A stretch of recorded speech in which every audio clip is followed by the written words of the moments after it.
In a quiet corner of the world, nestled beside the gentle murmur of flowing water, lay a place called Bocker's Creek.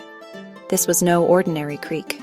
Its waters seemed to hold secrets, ancient and deep. Sunlight would dance upon its surface, creating patterns that looked like forgotten languages. The trees that lined its banks were old and wise, their branches reaching down as if to share whispers with the stream. It was a place where the air itself felt different, thick with a magic you could almost taste.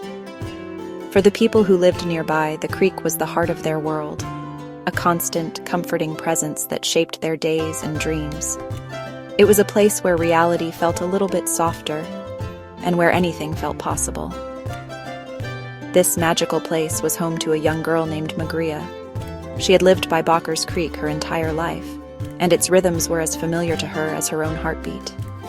She knew every twist and turn of its path, every smooth stone that lay beneath its clear surface. To Magria, the creek was more than just water. It was a friend, a confidant. Her mother was Mia O'Reilly, a kind and steady presence in Magria's life. But Mia was not just any mother. She was a triplet, born with two identical siblings, Max, Mia. The family tree had another interesting branch, Mia's brother, Tom. He was from a different father than the triplets, a man named Nick. While the O'Reilly household was full of love and life, there was also a noticeable absence. Magria's father, Finn Anchor O'Reilly, was not a constant presence in their home. He was a man of the sea, a pirate. He had sailed the world's oceans in search of adventure and treasure. Finn's pirate life had taken him away from his family for the past few years. The call of the sea was strong. Loyalty to his crew pulled him back to danger and uncertainty. She pieced together an image of him from her mother's stories, old photographs, and the few faded letters that had made their way home. Despite the years and the distance, Mia never gave up hope that Finn would one day return. This hope was a flickering candle in their home, a quiet promise their family might be whole.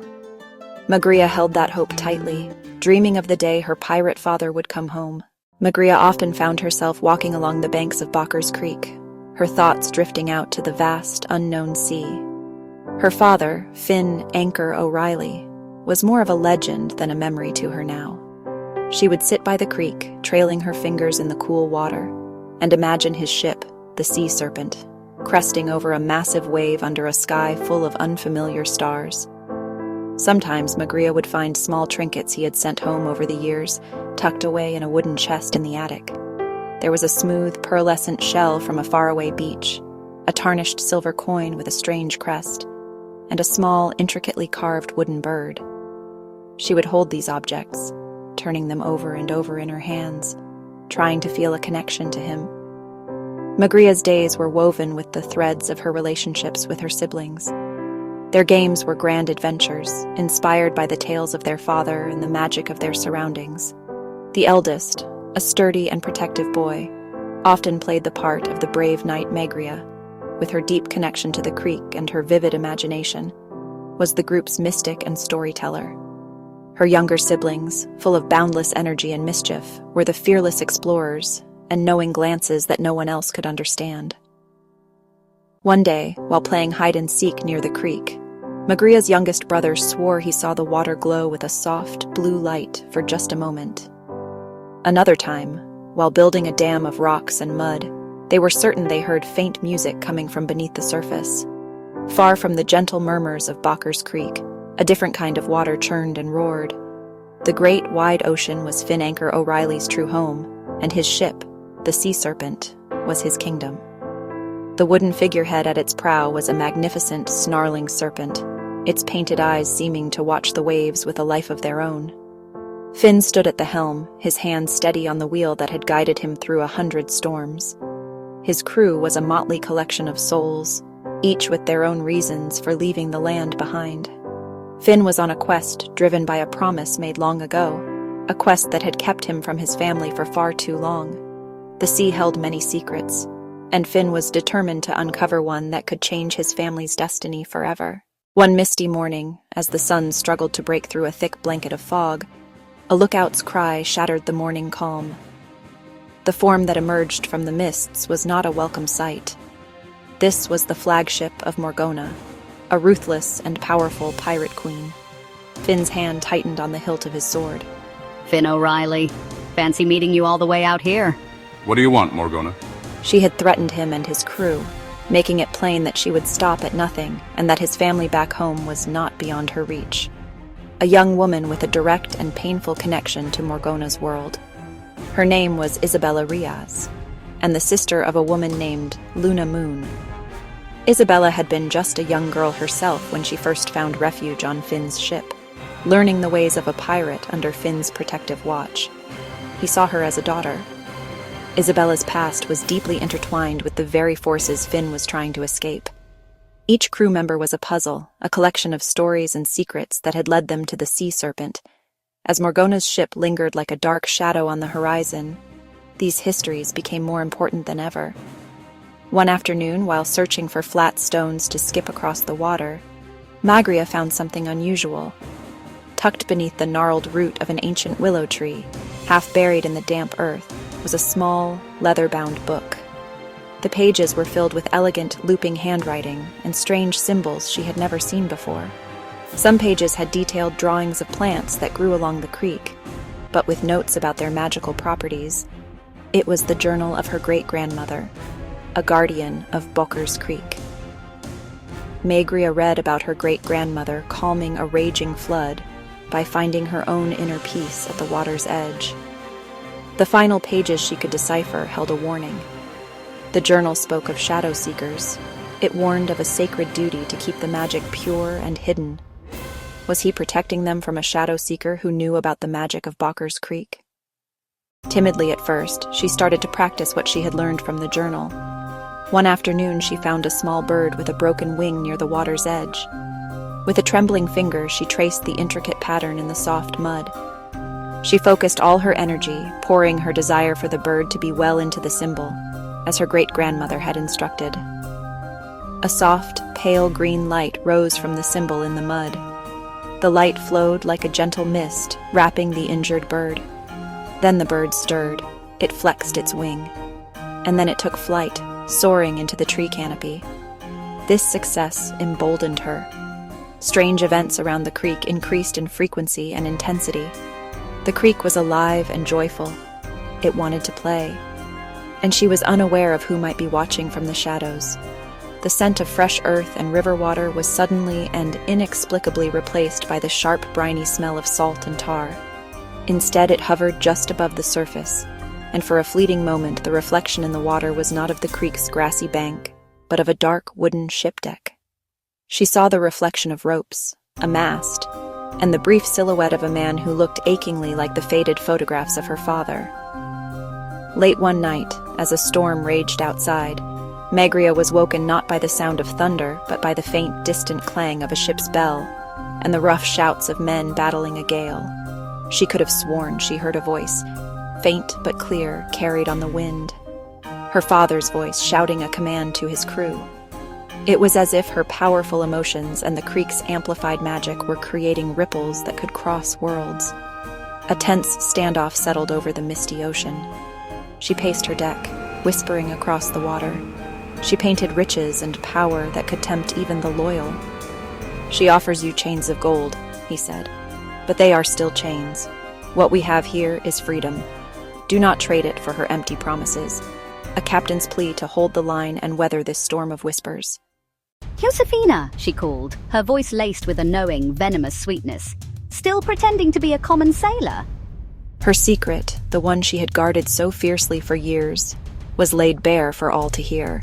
"You think I miss that gilded cage, Morgana?" she shouted back. "I chose this life. I chose this crew. My loyalty is not for sale."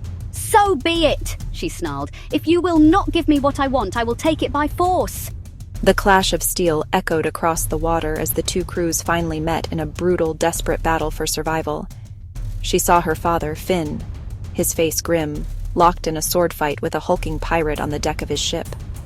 Panic seized her. This was not a dream or her imagination. It was real, and her father was in terrible danger. "Help him," she sobbed, tears streaming down her face and splashing into the water. "Please help my father." As her tears hit the surface, the creek responded. An intense, brilliant blue light erupted from the depths, so bright it was nearly blinding. Just as his opponent raised a sword for a final, decisive strike, a blinding, ethereal blue light erupted from the very planks of the deck beneath his feet. Within the swirling light, an image began to form. It was the face of a young girl. It was Magria. "Help him. Please. Help my father." They fought with the fury of men defending not just their ship, but the very family their captain yearned to return to. Weeks later, a figure walked up the familiar path toward the old house by Bakker's Creek. He caught her in a hug that felt like it contained years of longing, a father holding the daughter who had saved him from across the world. That evening, the O'Reilly family sat together, the empty chair at the table finally filled. There was forgiveness given freely and without hesitation. She stood by the creek with her father, their hands trailing in the water that now sparkled with a shared magic. But now they would face it together. The whispers on the water were no longer just secrets. They were songs of a family whole once more, their melody promising new adventures by the waters of Bakker's Creek. As dusk settles over Bakker's Creek, the O'Reilly family finds the world quietly transformed. The blue magic still shimmers, but now it pulses gently under moonlight, as if the creek itself is breathing. Magria's whispers drift through the reeds, soft ancient words that speak of journeys yet to come. Rebecca stands at the water's edge, her gaze fixed on the shifting surface. Somewhere beyond, she senses the shadow of a mother she has never known, a presence that flickers just out of reach. Each ripple carries a fragment of memory, of laughter lost and lullabies half-remembered. Rebecca's heart aches, but she steps forward, determined to follow the threads of her story wherever they lead. Nick and Eilif, twin souls bound by curiosity, wander the banks, chasing echoes that swirl on the wind.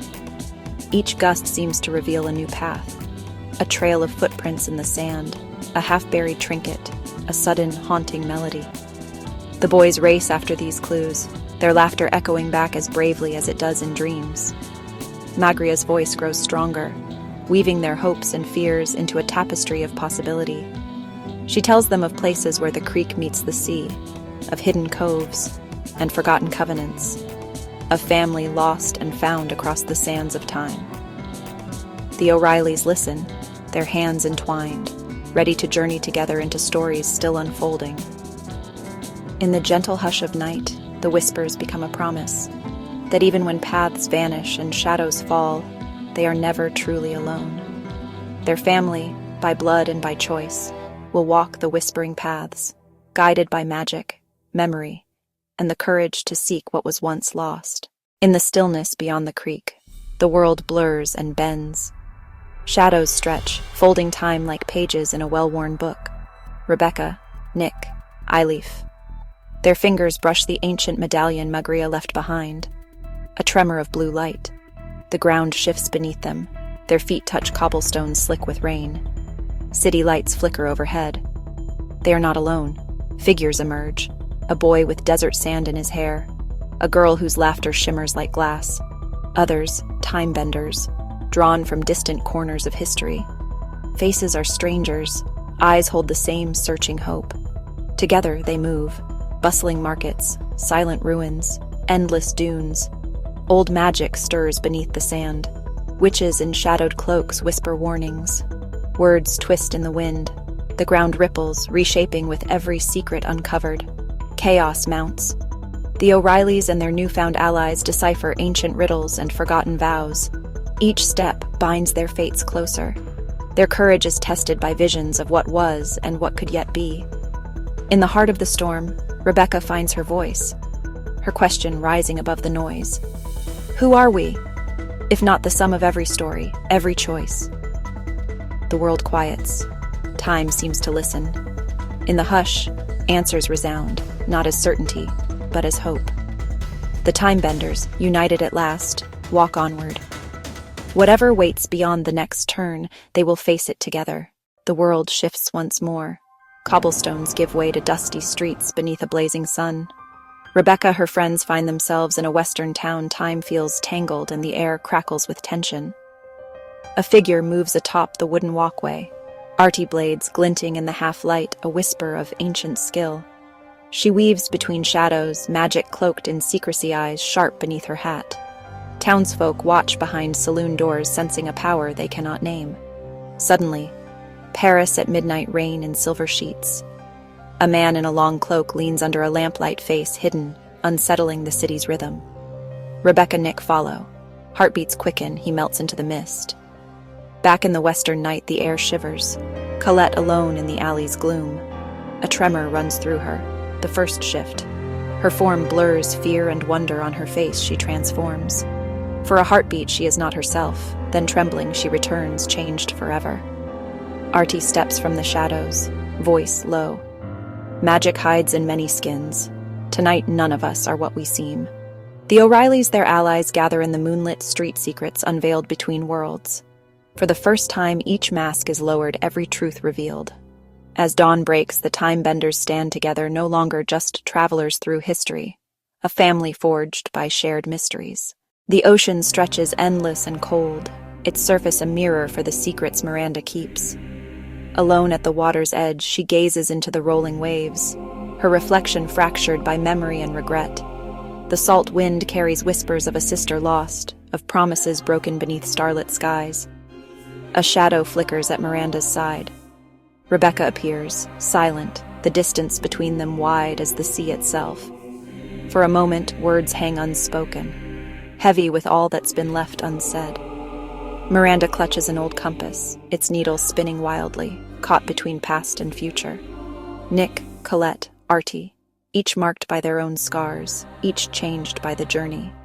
They watch as Miranda kneels, pressing her palm to the tide. The water shivers, swirling with visions. Cities flashing by, deserts blooming under alien suns, every step of their quest woven into the current. Rebecca kneels beside her sister. Their hands meet, fingers trembling, the bond between them battered but unbroken. The compass needle steadies, pointing toward a new horizon. Together, the time-benders face the dawn, secrets laid bare, destinies entwined, ready to find the truth that waits beyond the waves. The sea calms, the shadows lift, and for the first time, Miranda's heart finds hope in the tide's return. Beneath a sky swirling with restless stars, the earth trembles. In the hush before dawn, the time-benders gather at the ancient stone circle, its runes glowing faintly, casting shifting shadows across the mossy ground. A distant howl splits the silence, echoing through the trees, followed by the low chant of witches cloaked in moonlight. Their voices rise and fall, weaving a tapestry of secrets, each word tugging at the invisible threads of fate. Miranda steps forward, compass in hand, its needle quivering as if sensing the magic in the air. The witch's leader, eyes bright with knowing, extends her palm, inviting Miranda to join the circle. As their hands meet, a surge of energy ripples outward, stirring the soil, bending the light. The air thickens with whispers, fragments of prophecy, flashes of memory, echoes of every choice that brought them here. Nick feels the ground shift beneath his feet, the past and present blurring. Colette clutches a pendant, heart pounding, as a vision of her childhood flickers in the firelight. Artie senses the veil thinning, the boundaries of time dissolving, possibilities spiraling like smoke. A wolf's silhouette emerges at the edge of the clearing, golden eyes reflecting the circle's fire. The witches chant crescendos, a cry that splits the night. The answers you seek lie where the past meets the sky. The stars above whirl faster, the clock's hands spinning backward, then forward, then still. In that suspended moment, the time-benders understand. Their stories are bound to the land, to the stars, to the choices they have yet to make. As the first rays of sunlight pierce the trees, the coven falls silent. The earth settles. The compass needle points true. And in the hush, the time-benders know. The answers have always been within their grasp, waiting for the courage to listen. As dawn breaks over the ancient stones, a distant horn echoes across the waves. Far from the coven's circle, Finn, Anchor O'Reilly at the helm, his weathered hands gripping the ship's wheel. The wind snaps the sails, salt spray glistening in the rising sun. Around him, his loyal pirate crew rush to their posts, faces etched with hope and daring. Laughter, shouts, the cries of gulls overhead. Beneath the deck, maps and legends are spread out, ink still fresh with dreams of uncharted waters. Finn's eyes narrow, gaze fixed on the horizon where the sky and sea blur into possibility. His heart pounds with the promise of adventure, riddles yet unsolved, treasures yet found. The compass, its needle still trembling from Miranda's touch, rests in his pocket, a silent link to the magic stirring far inland. A sudden swell lifts the sea serpent, the hull groaning as it surges forward. Lightning flashes on the far horizon, and the crew braces for the storm ahead, resolve hardening like steel. Finn's voice rings out, steady and sure. Hold fast. The wild ocean calls, and we answer with courage. With every wave, the sea serpent sails deeper into the unknown, chasing the edge of the world. The time-bender's fate, the witch's prophecy, and the dreams of every soul aboard are carried on the wind, bound for adventure beyond the horizon, where destiny waits and legends are born. As storm clouds gather and the sea serpent plunges onward, the camera glides below deck, where the heart of the ship beats strongest not in its timbers, but in its people. Meet Isabella Riaz, the sharp-eyed navigator whose quiet laughter masks a longing for the family she left behind on distant shores. Her hands trace the constellations on a faded chart, searching for a way home, even as she sails further from it.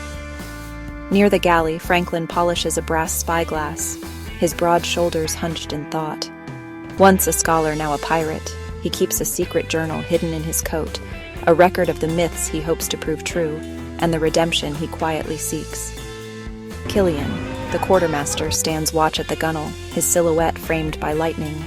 Tattoos snake up his arms, a battle survived, a love lost, a promise yet to be fulfilled. His loyalty to Finn is unspoken, but unbreakable, forged in the crucible of shared danger. Stuart Stanley, the youngest, dashes between ropes and barrels, mischief twinkling in his eyes. He clutches a locket worn smooth by worry inside, which a faded sketch of his sister reminds him of the vow he's sworn to keep, to return, rich and unbroken. And Josefina Ballerina, the ship's healer, hums a haunting lullaby as she tends to a wounded crewman. Her past is a tapestry of shadow and light, and her dreams are inked in the letters she writes, but never sends each one a wish for a future where she is free. Together, these souls, scarred, hopeful, fierce, fragile, are united by Finn's unwavering command and a hunger for something greater. Secrets linger in every glance, dreams flicker in every whispered word. As thunder rolls and the sea serpent charges into the unknown, each crew member knows their destinies are entwined, and the greatest treasure may not be gold, but the family they've found upon the waves. Lightning tears across the sky, painting the sea in ghostly silver. The sea serpent is swallowed by the fiercest storm yet. The camera shakes with the roar of thunder.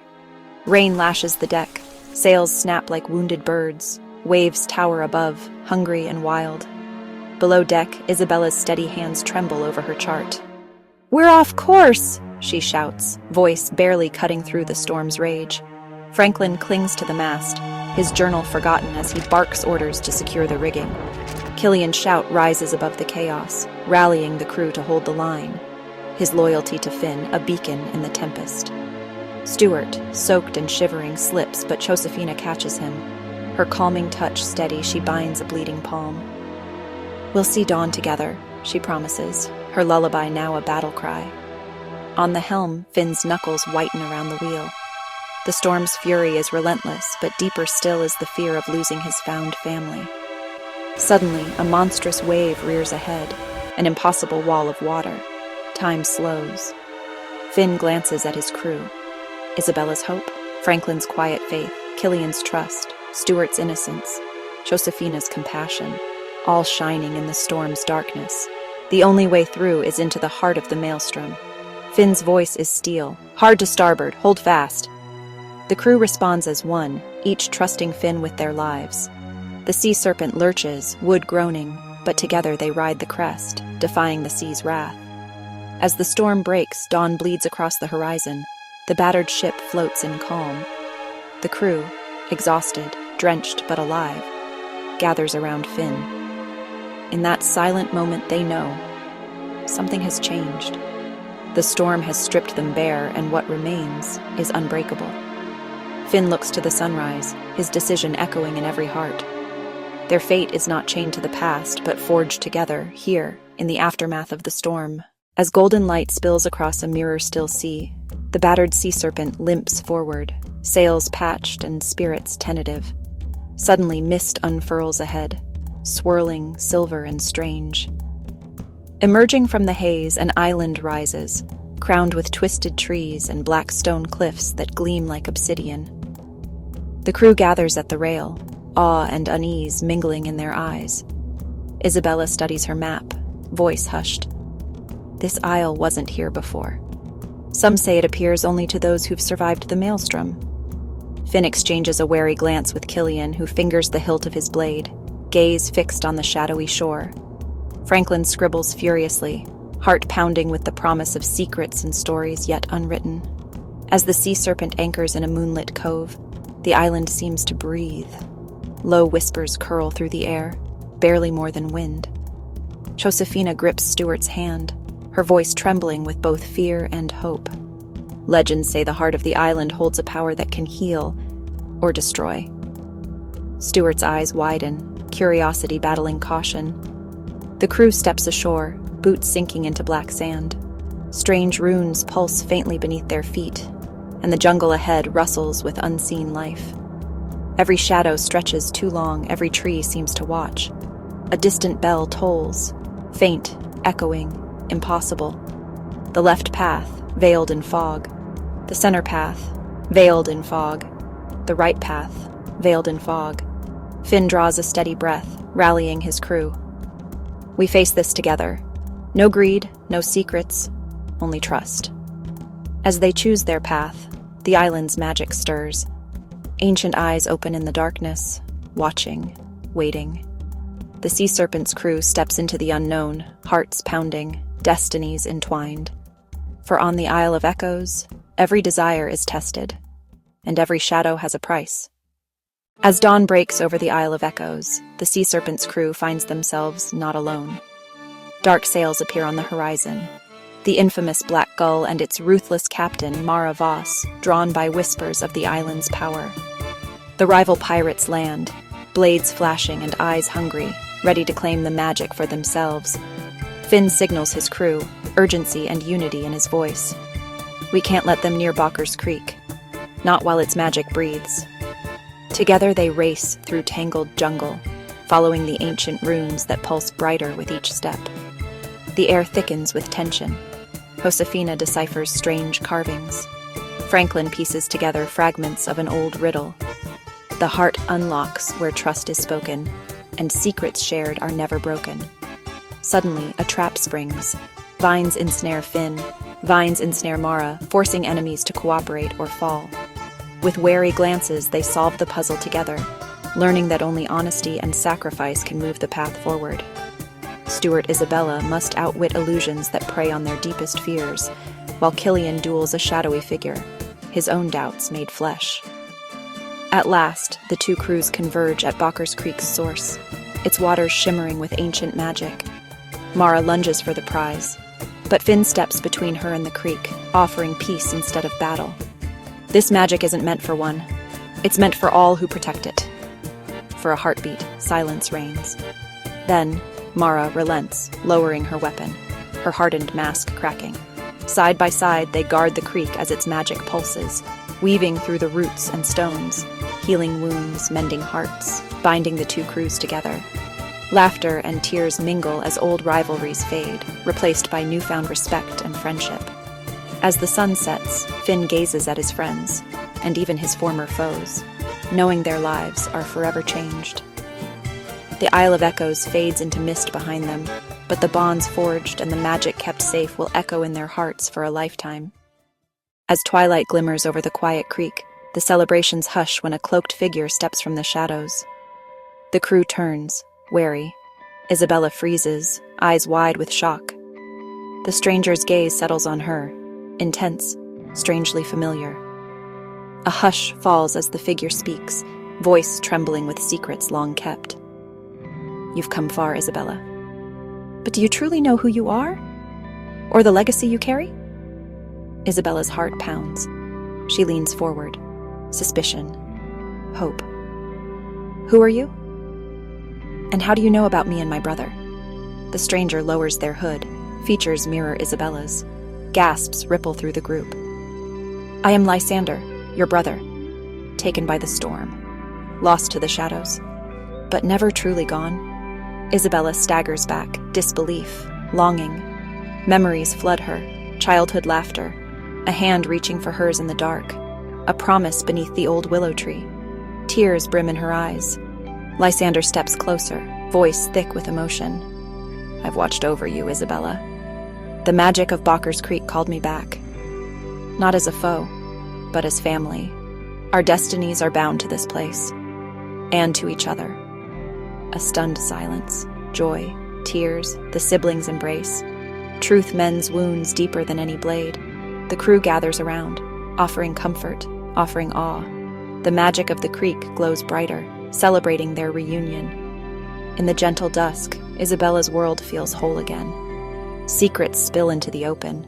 Trust, love, the true treasures unearthed on the Isle of Echoes. The creek's glow lingers, vertical bar casting silver ripples, vertical bar across faces still damp with tears. Isabella, her voice steadier now, vertical bar turns from Lysander to the gathered crew, vertical bar, her found family. She traces the lines of salt on her hands, vertical bar. She traces the lines of sun on her hands, vertical bar, the quiet weight of command in her eyes. I've sailed through storms, vertical bar, lost friends to the deep. Vertical bar, and watched horizons burn gold. Vertical bar, and watched horizons burn crimson. Vertical bar, she confides, voice soft but unwavering. This crew, vertical bar, her gaze sweeps over each of them, vertical bar. They've stood by me when the world vanished beneath our feet. Vertical bar. Their loyalty is the anchor that's kept me afloat. She pauses, vertical bar, then looks directly at you, vertical bar, her tone curious, almost playful through the lingering ache. But tell me, have you ever felt the wind snap the sails, vertical bar, or heard the hull creak as the sea breathes beneath you? Vertical bar. Have you ever been out there where the world feels endless and wild? You hesitate, the truth catching in your throat. Vertical bar. No, you admit, vertical bar, not like you. Vertical bar. My journey's been different. Vertical bar. I've watched from the shore. Vertical bar. Listened to tales carried by the tide. Vertical bar. But I've never sailed these waters. Vertical bar. Not truly. Isabella's brows lift with gentle surprise. Vertical bar, the corners of her mouth softening. Vertical bar. Then how do you know our story so well? Vertical bar. What brings you to our shores, if not the call of the sea? Vertical bar. The moment stretches, the night air thick with anticipation. Vertical bar crew members leaning in, vertical bar, the creek whispering secrets. A sense of kinship lingers, vertical bar, boundaries between storyteller and story, vertical bar, between watcher and wanderer begin to blur. As laughter and questions ripple through the crew, vertical bar, Isabella's smile grows, wider, vertical bar, lighter. Perhaps, she muses, the sea finds us all in its own way. Vertical bar. Through storms, vertical bar, through stories. Vertical bar, through the hearts of those who dare to listen. The camera drifts upward, capturing the gentle unity beneath the stars, vertical bar, a tapestry of past and present, vertical bar, woven by courage. Vertical bar, curiosity, vertical bar, and the tides that bind them all. A hush falls. Isabella's laughter trickles through the night, soft, genuine, carrying the warmth of the firelight. The crew's eyes glimmer with amusement, their burdens momentarily lighter. Isabella leans forward, her posture relaxed, but eyes sharp with curiosity. You've never seen the sea, she says, her tone lilting with disbelief and a hint of delight. How old are you, truly? Not a child, yet the ocean's never kissed your feet? You shake your head, cheeks warming under her gaze. I've always lived inland. The closest I've come to saltwater are the stories I've read, and the dreams I've chased on quiet nights. Isabella grins, her smile playful now, teasing. And yet, here you are, drawn to ships, to sails, to a crew of outlaws and dreamers. Why now? What called you from your safe shores to the wild unknown? You hesitate, searching for words as the fire crackles and the creek murmurs nearby. I think I wanted to know if the world was as big as the stories said. if there's truth in the legends or just longing. The crew listens, their faces softening, some remembering their own first call to adventure, others quietly welcoming the newest seeker among them. Isabella's laughter fades into a gentle smile. "Curiosity is a strong wind," she says. "It can carry you farther than you'd ever imagine, or dash you against rocks if you let fear hold the wheel." She offers you a weathered compass, its needle trembling between north and possibility. "If you're ready, we'll show you what lies beyond the shore. But you must promise, never lose your wonder. It's rarer than gold out here." The camera lingers on your hand, closing around the compass, the fire reflecting in your eyes. The world feels wider, the night alive with promise. The tide is turning, and your story is just beginning. The fire's warmth lingers on your skin, but something else stirs, a question you can no longer hold back. You glance at Isabella, recalling the flicker of her fingers earlier, the way the wind seemed to twist at her command, the shadows in her eyes that danced just beyond the flames. You clear your throat. "Isabella, earlier by the creek, I saw you do something. Magic, I think." A hush falls. The crew's laughter fades, replaced by watchful silence. Isabella arches an eyebrow, a mischievous glint lighting up her face. "Magic, you say? Maybe you just caught a trick of the light." She leans in, her voice dropping to a whisper, playful yet edged with truth. "Or maybe I'm a witch. But not a ninja witch, mind you.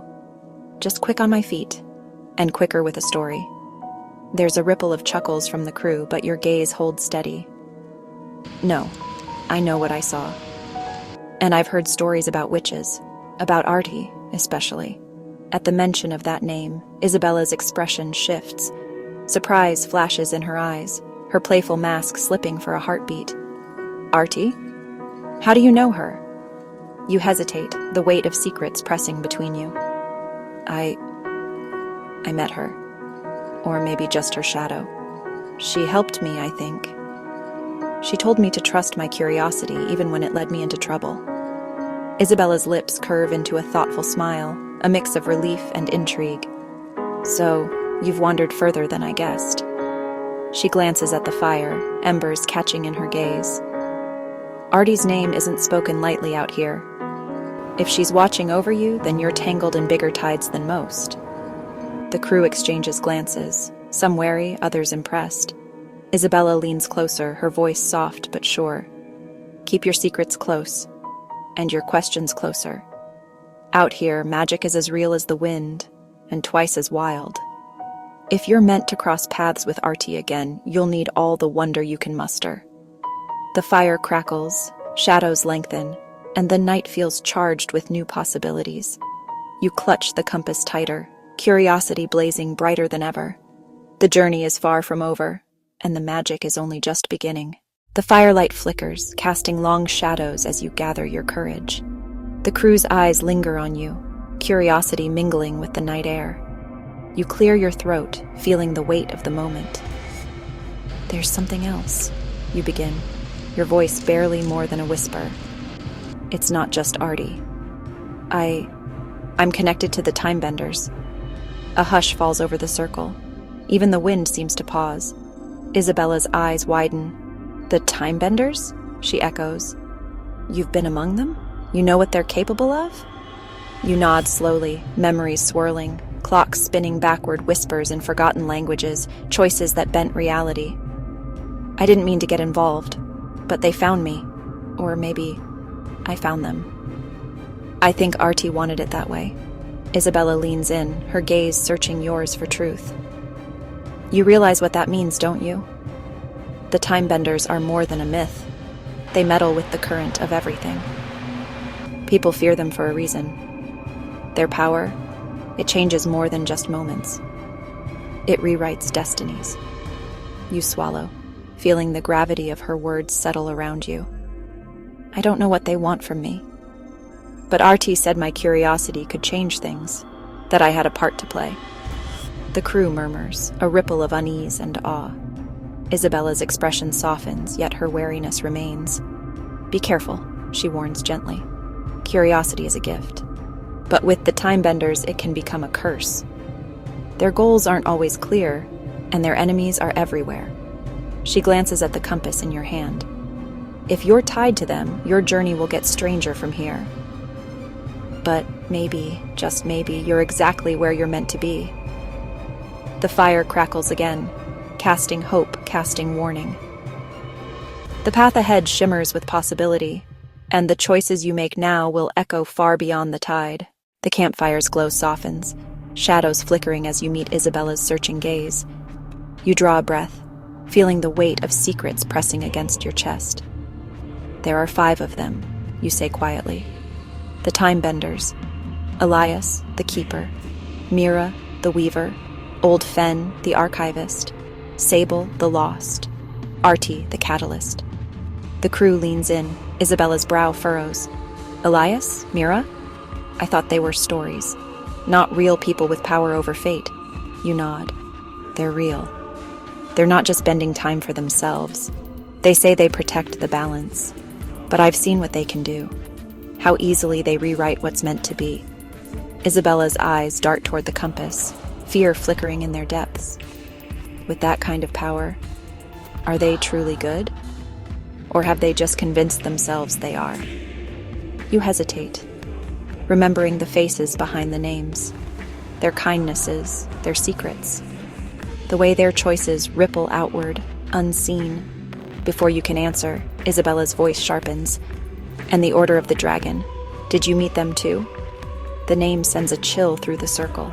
Even the fire seems to dim. You nod, unease coiling in your stomach. They hunt the Timebenders. They believe no one should hold that power.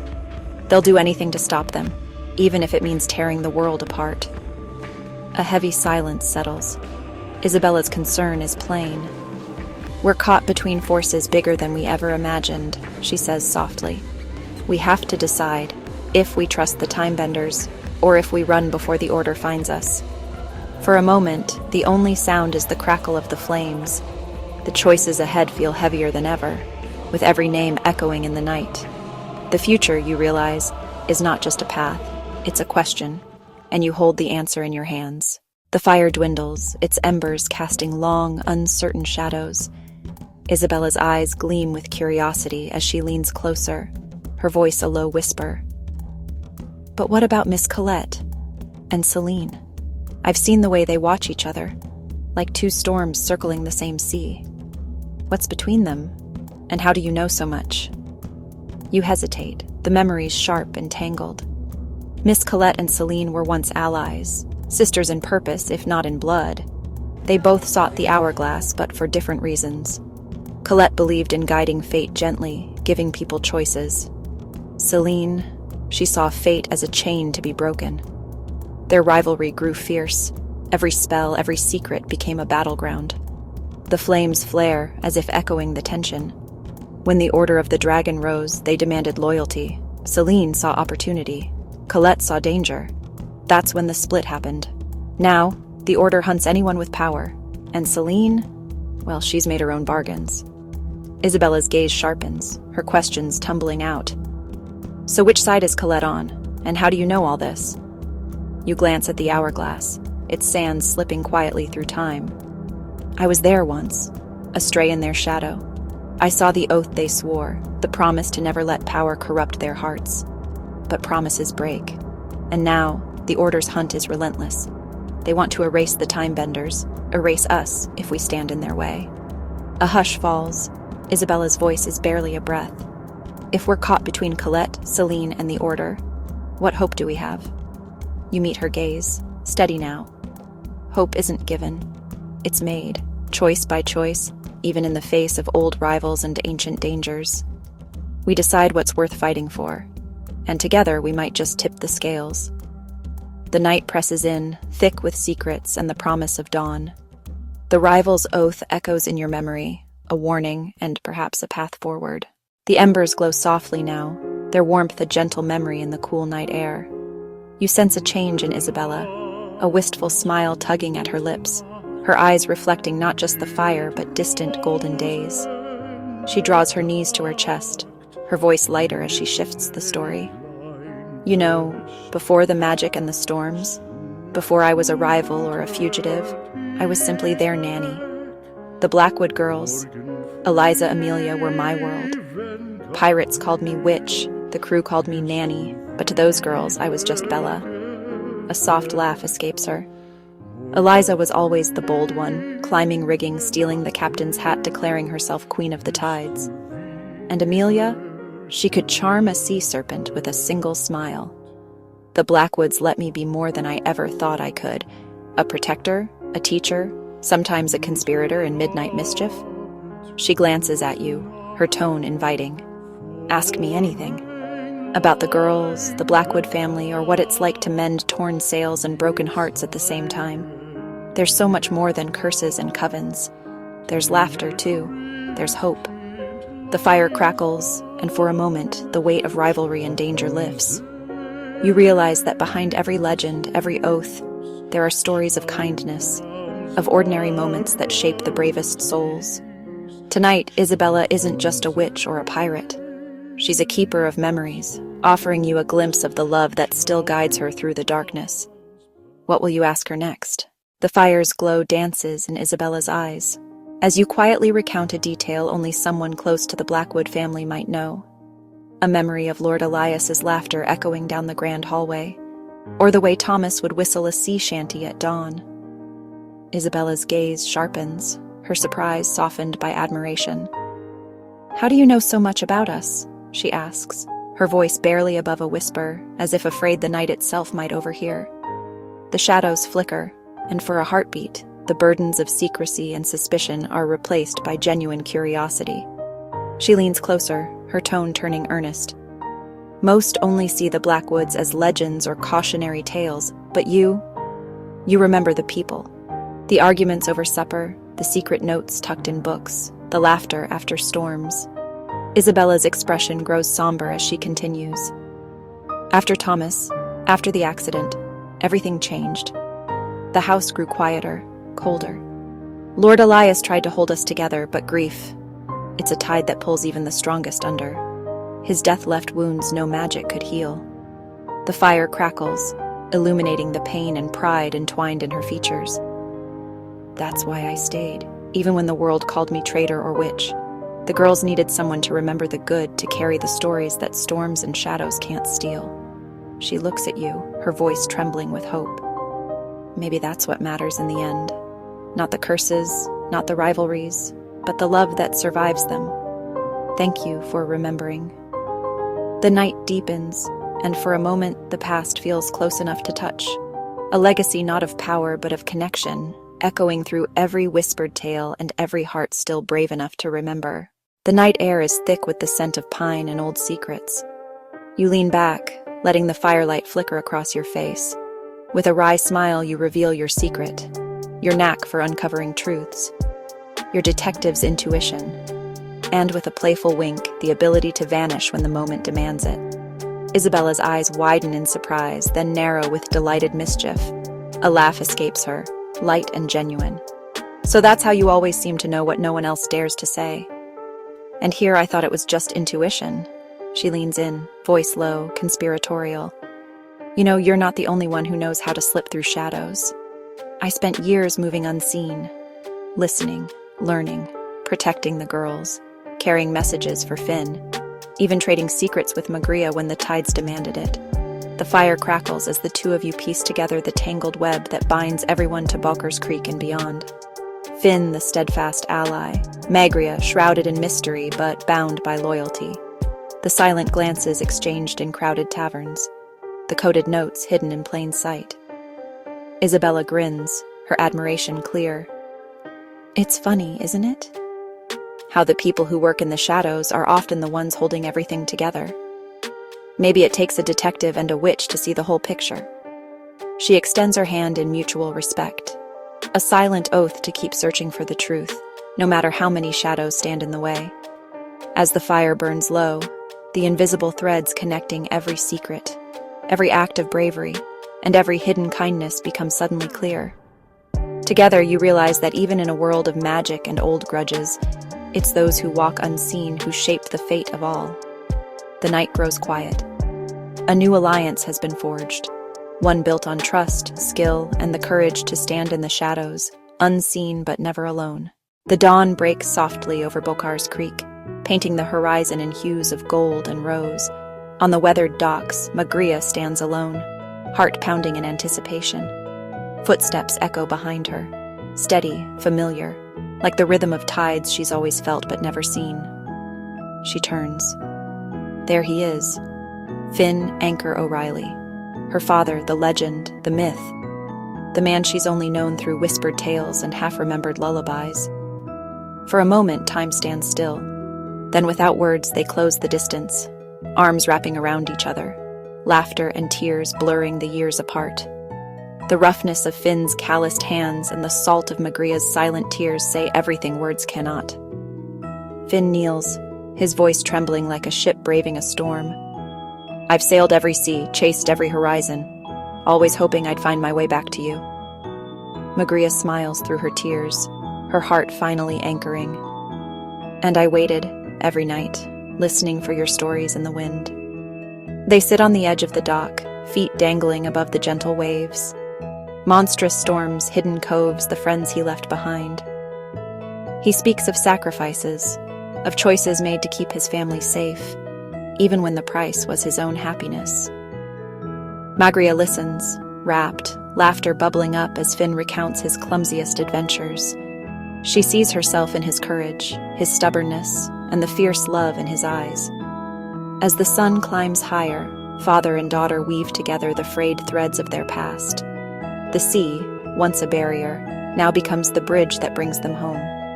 Their reunion is not just a meeting, it's a promise to never let go, to share every tide, to share every story, from this day forward. The winds shift, carrying their laughter out to sea. And for the first time, Magria feels whole, her heart anchored at last. As the morning sun shimmers on the rippling waters of Bokar's Creek, Magria and Finn wander along the shoreline side by side. Laughter dances on the breeze as Finn kneels on the old dock, a coil of rope in his weathered hands. With patient guidance, he teaches Magria the art of sailor's knots, each twist and loop a story from his years at sea. Finn's voice is rich with memory. How the moon pulls the tides, how dolphins sing beneath the waves, how old sailors say the sea listens to the wishes whispered into the wind.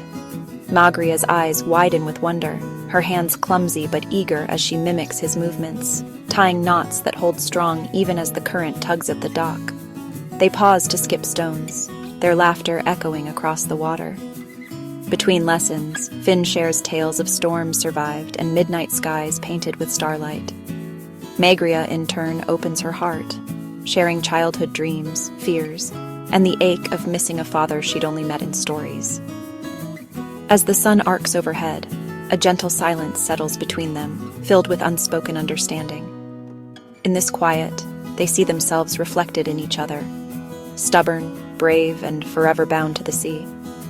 Finn squeezes Magria's hand, pride shining in his eyes. Every knot tells a story, lass, and every story ties us together. The day drifts on, golden and endless. By sunset, Magria knows the language of sailors' knots, and the language of her father's heart. Together, they watch the waves, knowing that whatever storms may come, they will face them as one, anchored by love and guided by the magic of the tides. As the sun dips below the horizon, painting the sky in hues of rose and gold, Magria and Finn push their small boat into the glowing waters of Bokar's Creek. The wooden oars creak softly as Finn rows, their silhouettes drifting into the embrace of twilight. Lantern light flickers, casting dancing shadows across their faces. Finn's voice rises above the gentle splash of water, weaving tales of his old pirate crew, each member a legend, each adventure a lesson carved by wind and wave. He speaks of loyalty, he speaks of daring escapes, he speaks of times when fear was the only compass, guiding them through tempests. Magria listens intently, her gaze fixed on the horizon, the stories painting dreams across her mind. As the stars emerge, Magria confides her own hopes and worries. The longing to be brave, the fear of not belonging, and the secret wish to chart her own course beyond the creek's edge. Finn rests a calloused hand on her shoulder, his eyes soft with understanding. The sea taught me, lass. Every storm passes, and every dream is worth the voyage. You're braver than you think, and you'll never sail alone. Their laughter mingles with the night air, echoing across the water as they drift beneath the moon's silver watch. In this quiet journey, father and daughter discover not just the magic of the tides, but the strength found in sharing dreams, and the courage to chase them, together. Dawn breaks softly over Bakkers Creek, its golden light shimmering on the rippling water. Wide view of the creek, peaceful and quiet. Magria and Finn stand side by side at the water's edge, gathering driftwood, gathering old rope. Finn grins as he shows Magria how to knot the rope just right, his hands steady and sure. Magria's laughter rings out. A sudden splash from Finn sends water droplets sparkling in the morning air. She retaliates. Soon the quiet creek is alive with playful splashes and joyful shouts. They fit the last plank into place. Finn's voice turns thoughtful. He talks about the mistakes he's made and the second chances he's been given.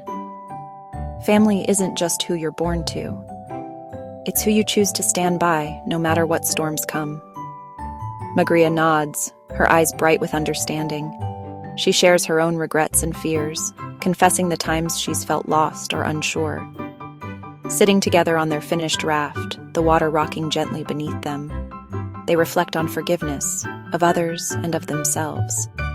Finn encourages her to always trust her heart, even when the path ahead is uncertain. The creek, the sea, the world, none of it matters if you don't follow what's inside you. With every laugh, every shared story, and every plank nailed into place, their bond weaves tighter, stronger than any rope. They push their new raft into the sparkling water. Together, whatever adventures await, they'll face them with hope, humor, and hearts wide open. Night settles gently over Bakkers Creek, wrapping the world in a velvet hush. Flickering firelight dances across Magria's face and Finn's face shadows flickering behind them. The raft, their day's work, rests nearby, bobbing quietly at the water's edge. Magria hugs her knees, gazing into the flames. Finn stirs the fire, then sets the stick aside. The crackle fills the silence as he looks at her, eyes shining with something unspoken. I used to think adventure meant leaving things behind. But the bravest thing I ever did was coming back, finding you. Magria smiles, her eyes reflecting the fire and the stars above. Do you think we'll always have this? Finn reaches over, squeezing her hand. Wherever I go, wherever the tides pull me, this is home. You're my compass, Magria, I promise. I'll always find my way back to you. They lean back side by side, watching as the stars prick the sky, silent witnesses to their promise. The creek hums softly in the distance, and for this moment, nothing else matters. Above them, the constellations shimmer, a map of endless possibilities. Below, father and daughter sit wrapped in warmth and belonging, dreaming together, knowing that whatever journeys lie ahead, their bond is unbreakable. The fire burns low. Their laughter whispered wishes drift up to the stars, carried on the night breeze. And as the camera pulls back, the world feels a little smaller and a lot more full of hope. As the embers of Magria and Finn's fire fade into the night, another presence stirs along the shadowed banks of Bakkers Creek. In the hush, a ripple of unease passes through the reeds, a silent warning. From the darkness, the Ilm Ugentene emerge, a family unlike any other, drawn not by hunger for food, but by a craving for something far more intangible. First comes Silon, tall, his eyes cold and calculating, scanning the world as if weighing every secret it holds. Close behind, Uraksua, the mother, her smile a razor's edge, her gaze lingering on hidden wounds. She savors the bitter taste of betrayal, her cruelty veiled in elegance. Saphir, the sibling, moves with restless energy, pockets filled with stolen trinkets, eyes darting for the next thing to take. Every loss, every stolen hope is a feast for Saphir. And then Lisa, the youngest. Her eyes are wide with longing, searching for something beyond the family's shadow. She lingers at the edge, watching Magria and Finn from afar, their warmth and laughter a foreign melody. Lisa dreams of escape, of a life where joy is not just something to consume. The Ilmenugentine feed on pain, on status, on secrets, on the sharp tang of fear, on the lingering sorrow of the betrayed. Their presence warps the air, a chill that seeps into the bones of Bakker's Creek. As the stars bear witness, the delicate balance of hope and hurt teeters on the edge. Tonight, new players have entered the story. The Ilmenugentini are here, and nothing at Bakker's Creek will ever be the same. Under the pale moonlight, Lisa stands at the water's edge, her silhouette trembling, heart pounding against the cage of her ribs. Behind her, the shadow of her family looms, the chilling laughter of Uraxua still echoing in her ears. The reeds whisper warnings, but Lisa's resolve is stronger than fear. She plunges into the icy embrace of the sea, the current pulling, dragging, threatening to swallow her whole. Salt stings her wounds, some fresh, some old. The waves crash, relentless and wild, each one a test of her will. For a moment, she is just another lost soul in the vast darkness, battered and breathless, her strength nearly spent. But as dawn's first blush slips across the horizon, Lisa clings to a fragment of driftwood, her lifeline, her hope. With every gasp for air, she sheds the weight of secrets and sorrow, her mother's voice fading behind her. Ahead, the world is unknown, but for the first time, it is hers to choose.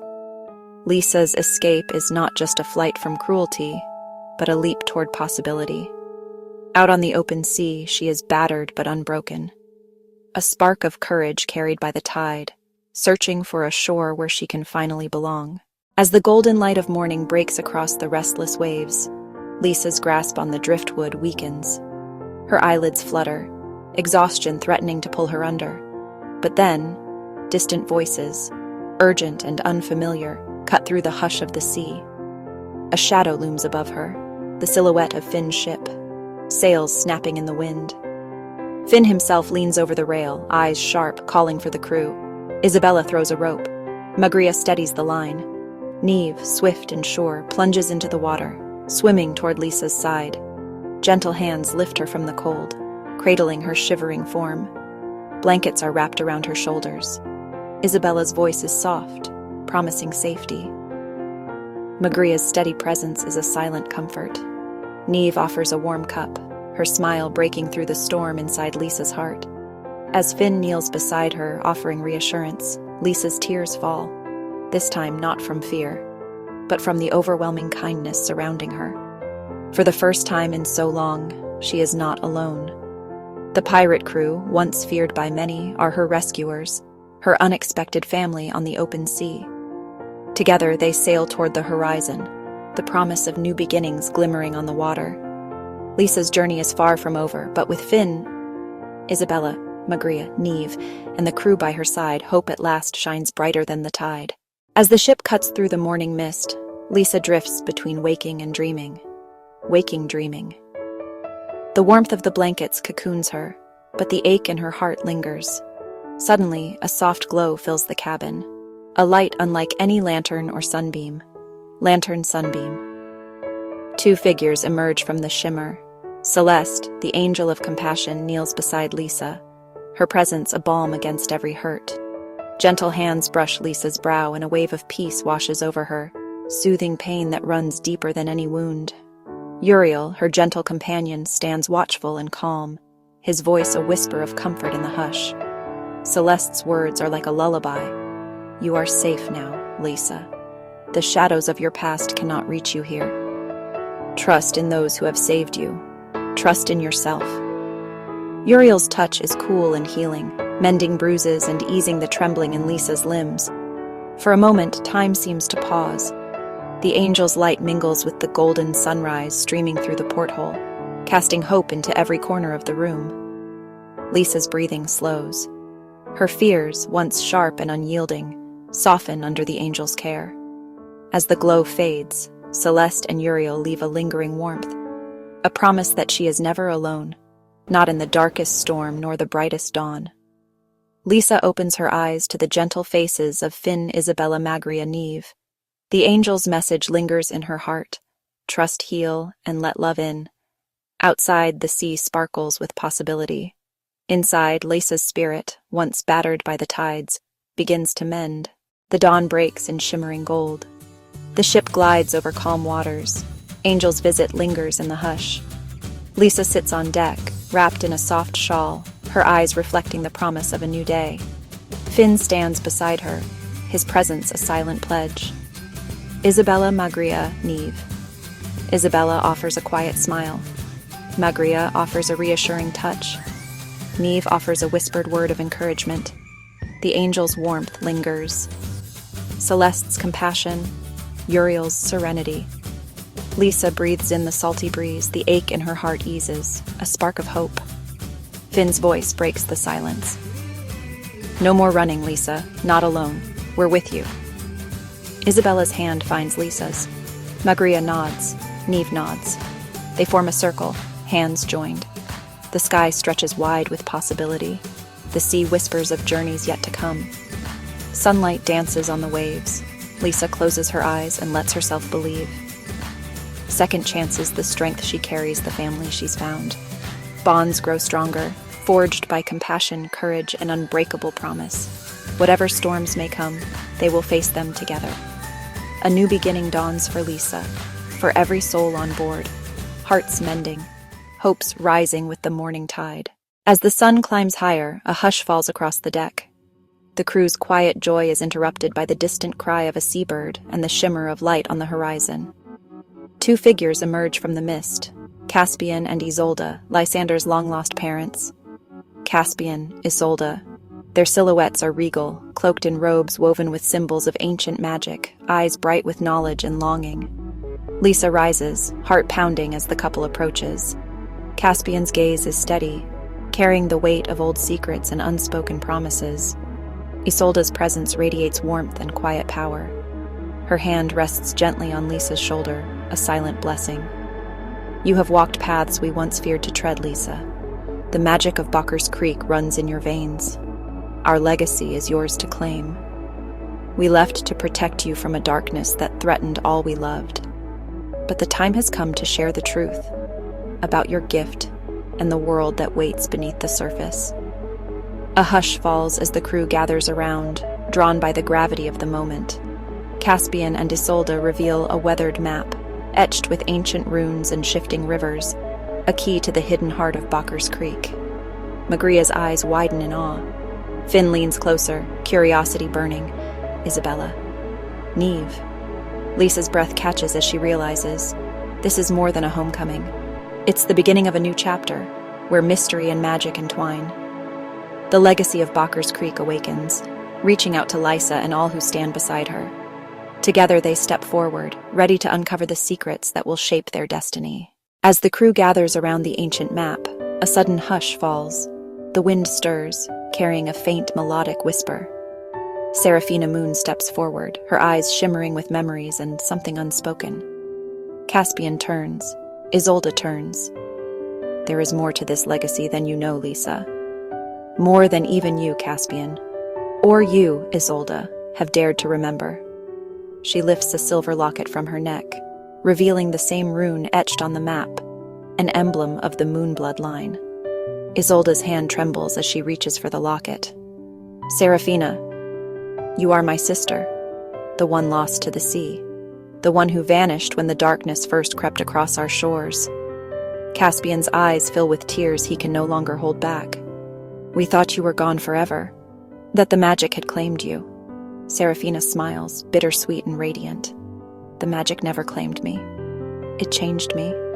I wandered the hidden tides, learning the secrets our ancestors kept buried. Moonblood Blackwood. We are the keepers of Bakkers Creek's deepest mysteries. A ripple of awe passes through the crew. Lisa's heart swells as she realizes her family's legacy is vaster, richer, and more entwined than she ever imagined. The magic that binds them is ancient, and their reunion is more than a homecoming. It is a promise. Together, Caspian, Isolde, and Seraphina clasp hands, their power weaving through the air like threads of moonlight. Lisa steps into the circle, embraced by the warmth of her ancestors and the hope of generations yet to come. In the shimmering dawn, old wounds begin to heal. Secrets once hidden in shadow are brought into the light, and the true strength of the family, of Bakkers Creek, at last stands revealed. As the first rays of dawn pierce the mist, Seraphina Moon stands at the heart of Bakker's Creek. Aurelia, Alara, Luna. Each girl a reflection of her mother's strength, yet dazzlingly distinct. Aurelia steps forward, her eyes aglow with golden light. With a gentle wave of her hand, wildflowers bloom along the creek's edge, their petals shimmering with dew. She is the heart of the forest, her laughter a melody that coaxes life from the earth itself. Every ending is a seed for something new. Alara, quiet and watchful, kneels by the water. The creek's surface ripples, mirroring her calm intensity. With a whisper, she guides the current, weaving patterns that reveal glimpses of the past and future. Her power is subtle, her wisdom deep as the tides. She looks up, her gaze steady. The truth flows beneath what is seen. Luna Moon, the youngest, dances in the sunlight. Wisps of moonlight swirl around her fingertips, bending shadows into playful shapes. She laughs, fearless, her spirit wild and unbound. Where others see darkness, Luna finds wonder. Even the night has its secrets. And I hold the key. Seraphina draws her daughters close, her voice carrying across the water. You are each a thread in the tapestry of our legacy. Your gifts are the promise I made to the moon and to Bakker's Creek. Together, the Daughters of the Moon stand hand in hand, earth, water, light, shadow forming a luminous bond. In this moment, the old magic finds new purpose, and the future of Bakker's Creek shines brighter than ever before. Beneath the silver canopy of dawn, Luna Moon lingers at the water's edge, her laughter echoing softly through the trees. Though the youngest of Seraphina's daughters, Luna's spirit is the wildest, her heart beating in time with every secret the night has ever held. Beside her, Isabella Riaz, her twin in soul if not in shadow, moves with a quiet grace. Where Luna is moonlight, Isabella is the hush before sunrise, her wisdom a steady anchor for Luna's boundless curiosity. The sisters' bond is unbreakable, forged in midnight whispers and shared dreams. Together, they balance each other. Luna's daring illuminating Isabella's caution, Isabella's insight grounding Luna's flights of fancy. Yet Luna's world has grown larger. In the gentle arms of motherhood, she now nurtures Arti, her own daughter, whose laughter rings with echoes of Luna's own. Luna guides Arti with a gentle hand, teaching her that wonder is not something to be feared, but cherished. Arti's eyes, bright and searching, see the world through a prism of possibility, a gift inherited from Luna's unyielding sense of hope. As Isabella watches Luna with Arti, a soft smile touches her lips. She knows their family's story is not just one of magic and legacy, but of love. Passed from sister to sister, mother to daughter, a thread woven through time. Together, Luna, Isabella, and Arti stand at the threshold of a new dawn. Their laughter mingles with the song of the creek, a promise that the legacy of the moon will never fade, but only grow, brighter and bolder with each generation. In the heart of Bakker's Creek, the daughters, the sisters, and the mothers rise, united by love, guided by moonlight, and forever entwined in the tapestry of their family's magic.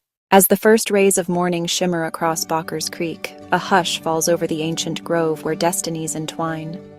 Lanterns flicker between the boughs, casting golden halos on faces both familiar and newly met. Here, beneath the shelter of towering oaks and the watchful gaze of the moonstone, the families gather.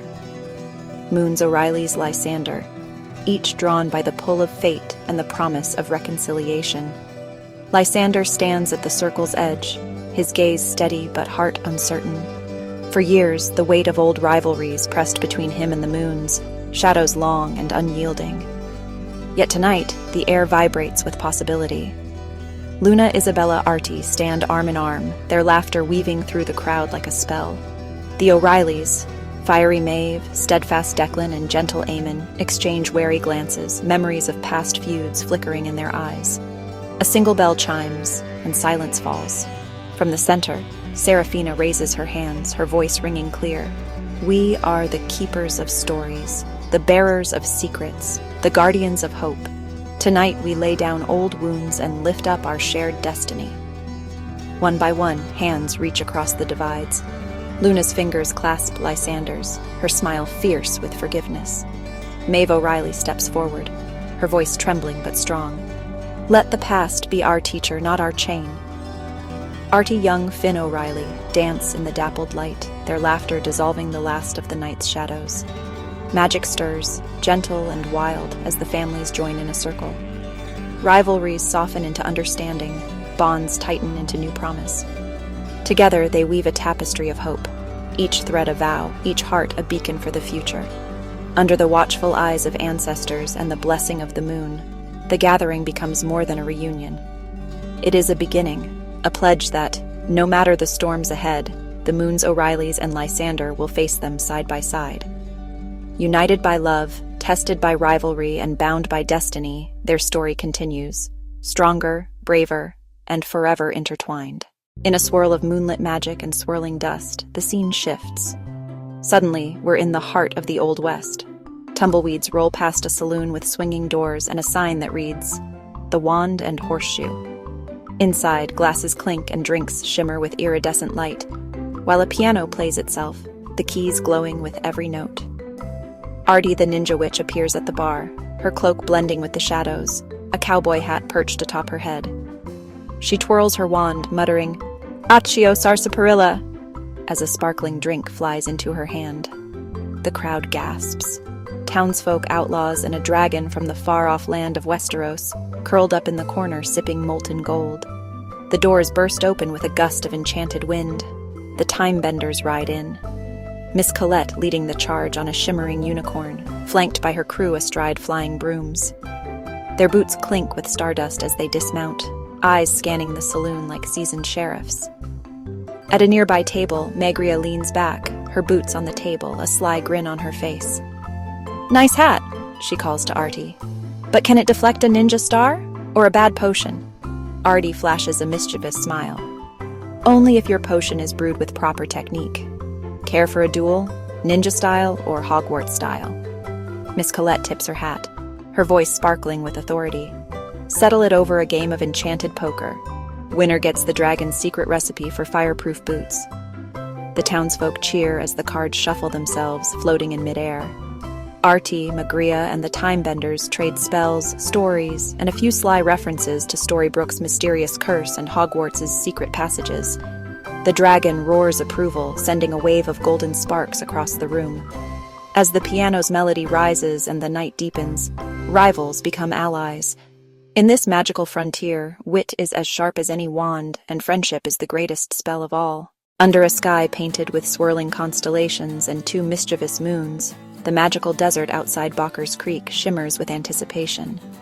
The Timebenders, still glowing from their Old West escapades, gather at the edge of a dune shaped suspiciously like a wizard's hat. The air hums with the promise of mischief, and perhaps a little mayhem. Suddenly, a flying carpet swoops down in a blaze of embroidered glory.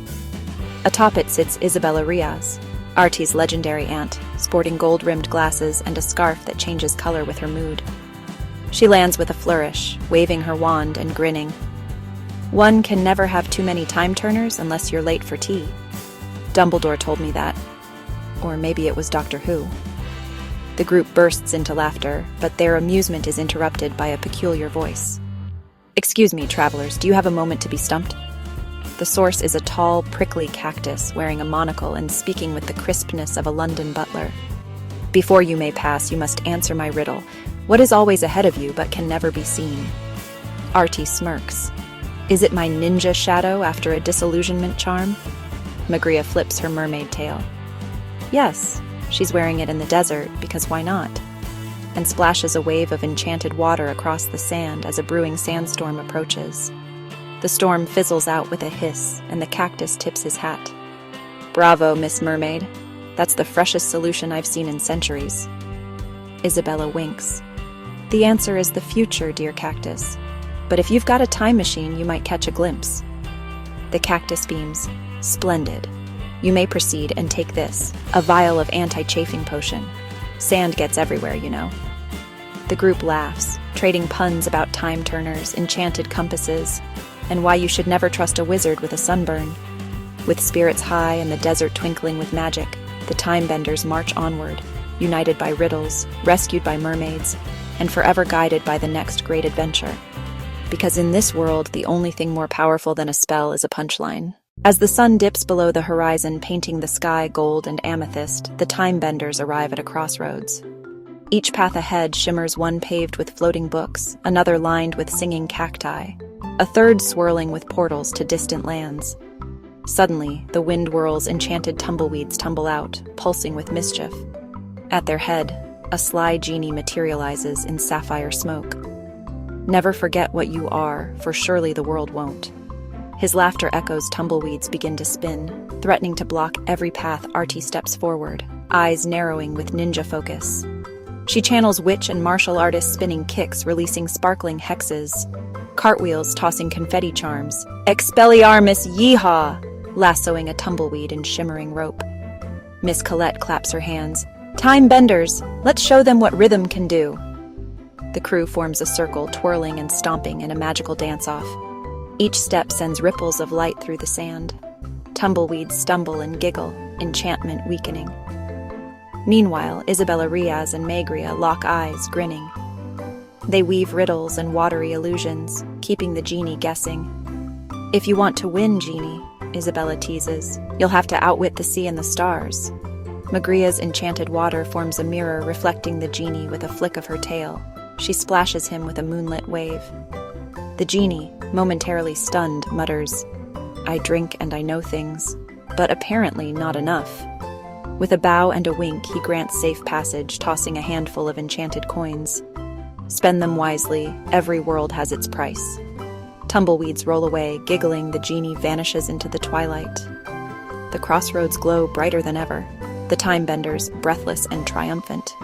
Know that each path ahead promises another unforgettable adventure. After all, in a world spun from whimsy and wonder, it's courage, friendship, and the occasional dance-off at sunset. As the Timebenders follow the glowing crossroads, a shimmering mirage appears.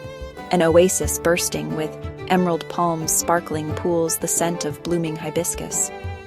But before they can step closer, a regal sphinx lounges atop a boulder, grinning wide and twirling her tail. Who dares approach my oasis? She purrs, winking.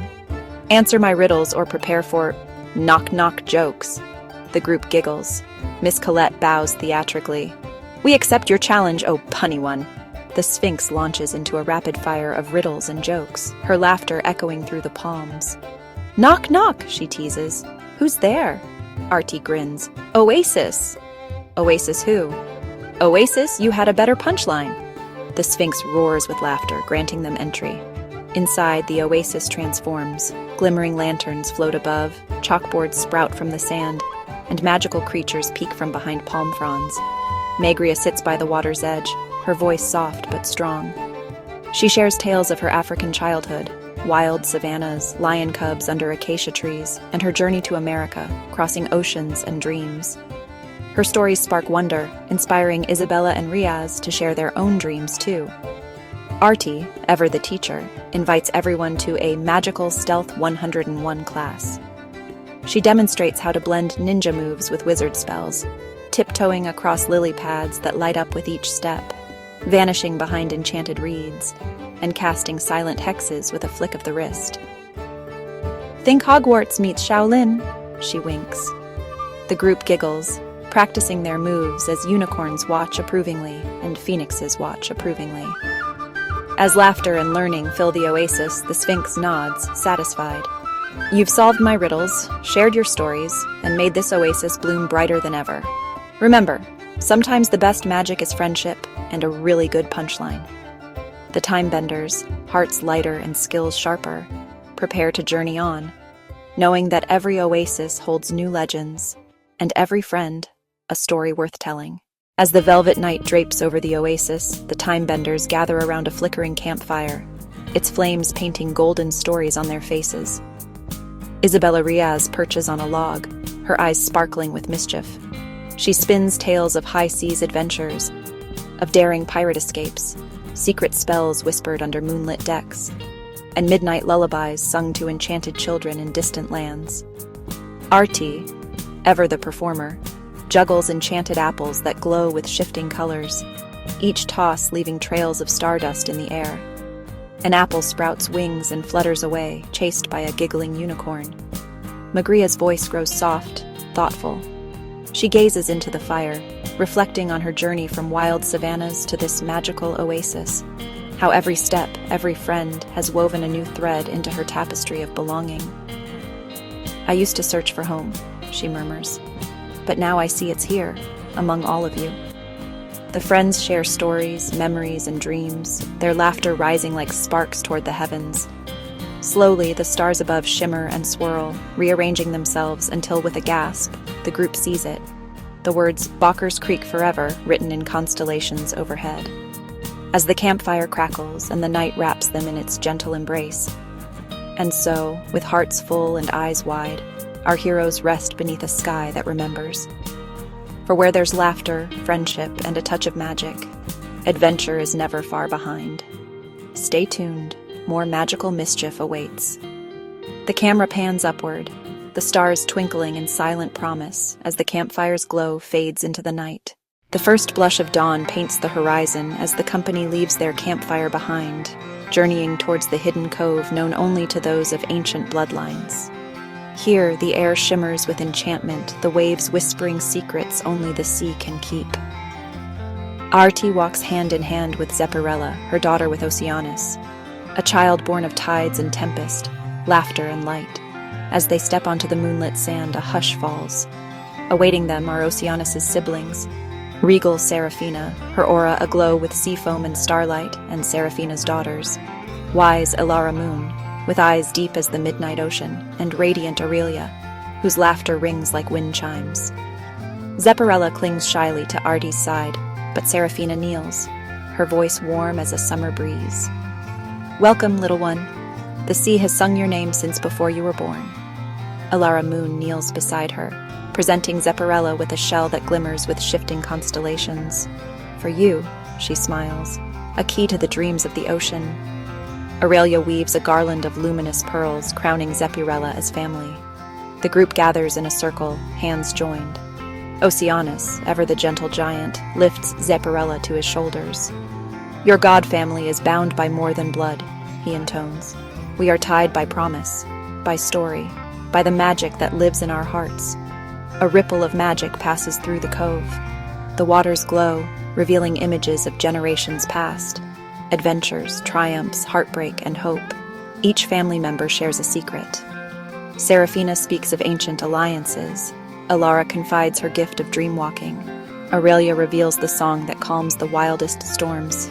Zepparella's eyes widen with wonder as she realizes her story is just beginning, woven into a tapestry of love and legend. As the morning light dances on the waves, the family embraces, their laughter echoing across the cove, a promise that together their magic will shape the tides of destiny. The camera lingers on Zepparella's awestruck smile as the cove glimmers with newfound bonds, and the story flows ever onward, like the endless sea. As the golden light of morning spills across the cove, the circle of kin grows wider. Seraphina, her presence both regal and gentle, steps forward, her gaze lingering on the tide before turning to the gathered family. "My story," she begins softly, "is one of hidden currents and unexpected reunions." The air grows still as she reveals the truth. She is the long-lost sister of Isolde, separated by fate, yet always tethered by the ocean's song. Isolde, standing beside Caspian, gently squeezes the hands of her daughters, Emilia, Eliza, daughters of her heart, chosen and cherished. At her side, Caspian rests a protective hand on the shoulder of their son, Lysander. The boy's eyes shine with the promise of adventures yet to come. Seraphina's gaze drifts to Caspian, her half-brother, then to Atlas, Caspian's full brother. The group exchanges looks of astonishment and delight. Aurelia, Lysander, their faces alight with realization. Elara Moon's voice, soft as moonlight, breaks the silence. "We are a tapestry of stories, each thread unique, yet all connected by a heritage older than the tides." She gestures to the glowing waters where ancestral figures shimmer in the depths. Aurelia laughs, her joy echoing through the cove. "Our magic is not just in our veins. Choices, our promises, our love." Lysander, emboldened, steps forward. "We're family no matter how the currents twist and turn. That's the real magic." The group gathers closer, the bonds of kinship growing ever stronger. They speak of shared gifts, dream-walking, storm-calming, the ancient language of the waves, and of the responsibilities their lineage brings. As sunlight dances on the water, Seraphina's voice rises above the gentle surf. Let us honor our past, protect our present, and shape our future, together.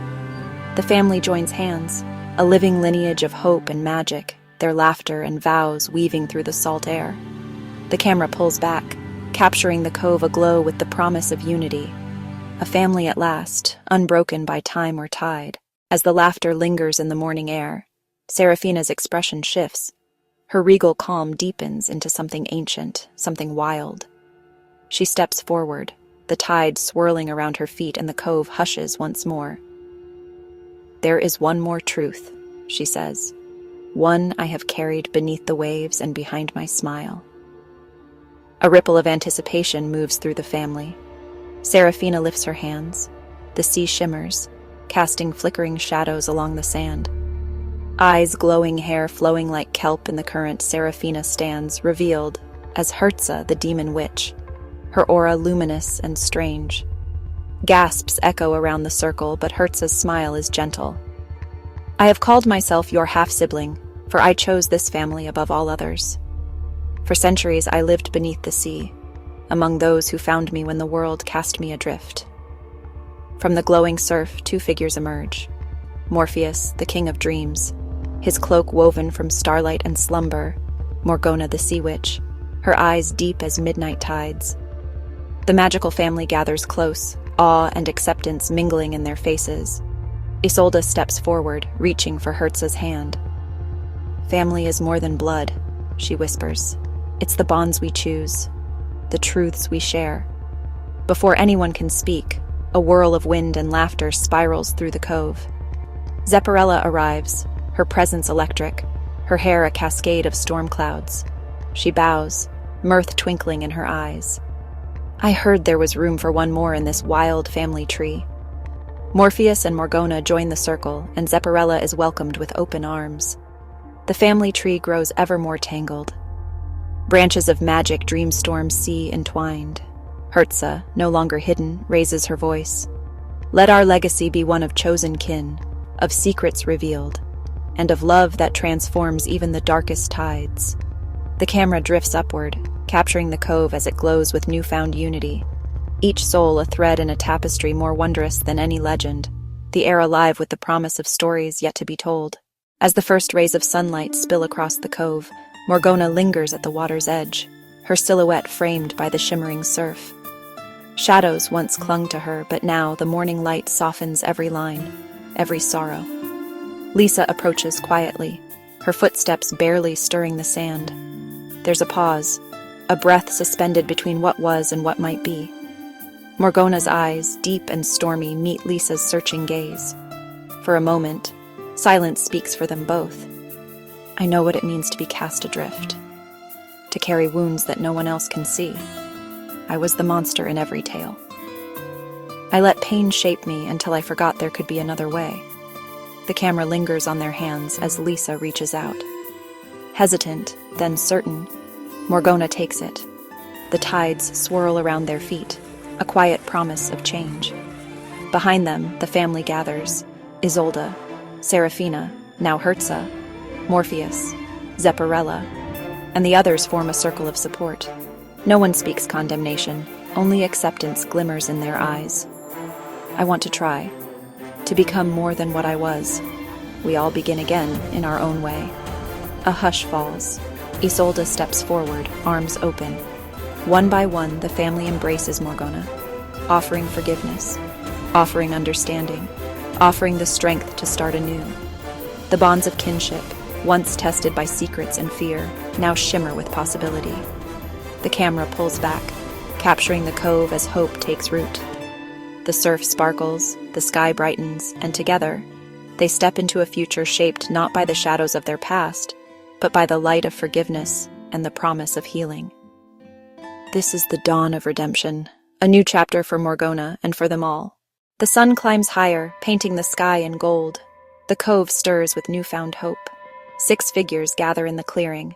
Eilif with the sapphire of clarity, Magria with the ruby of courage, Rebecca with the emerald of healing, Nick with the topaz of truth, Artie with the amethyst of wisdom, Miss Colette with the opal of possibility. The stones pulse, their magic resonating in harmony. One by one they lift their stones.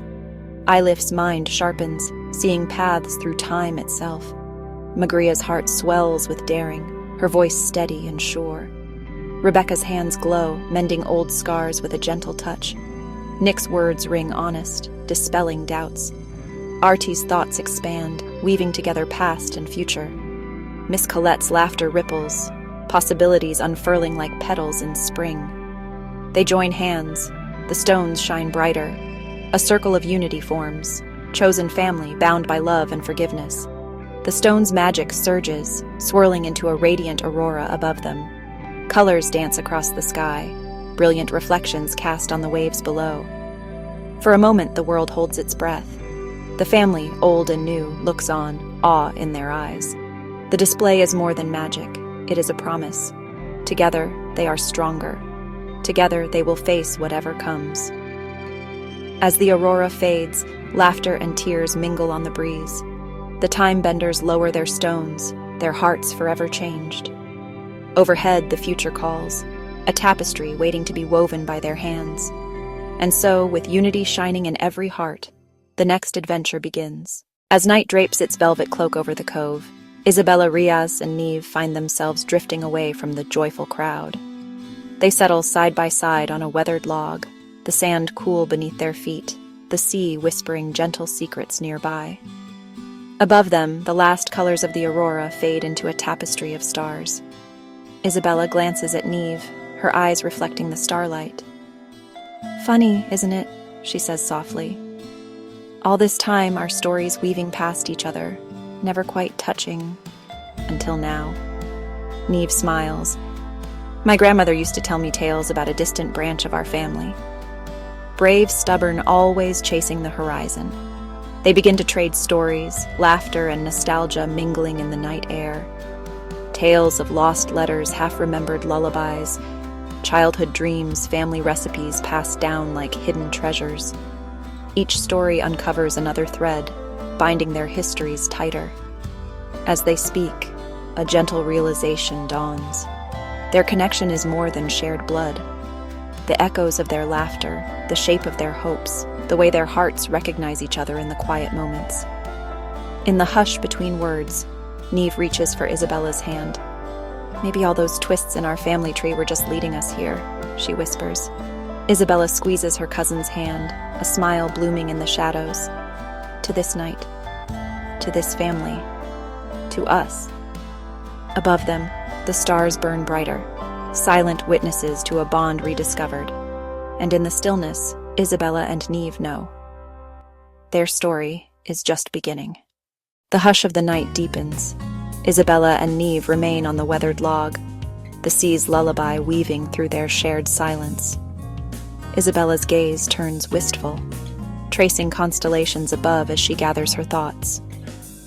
My mother, Mirabel Riaz, she has hands that remember every scar and every story.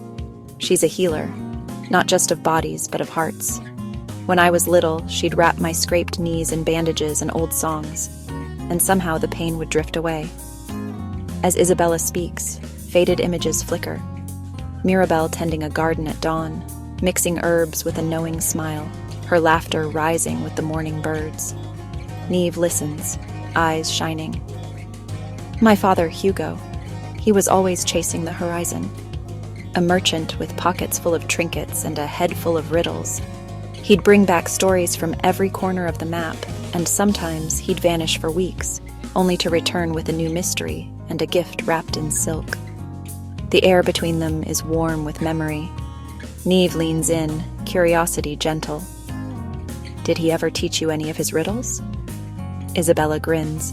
Every night before bed, he said the world was a puzzle and we were born to solve it.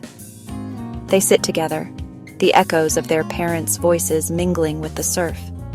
In sharing these fragments, Isabella and Neve discover new pieces of themselves, rooted in the love and legacy of those who came before. The night listens, and the stars above seem to nod in understanding. The night air grows softer. Neve draws in a thoughtful breath, the gentle rhythm of the waves guiding her words. She traces a pattern in the sand, voice tinged with reverence.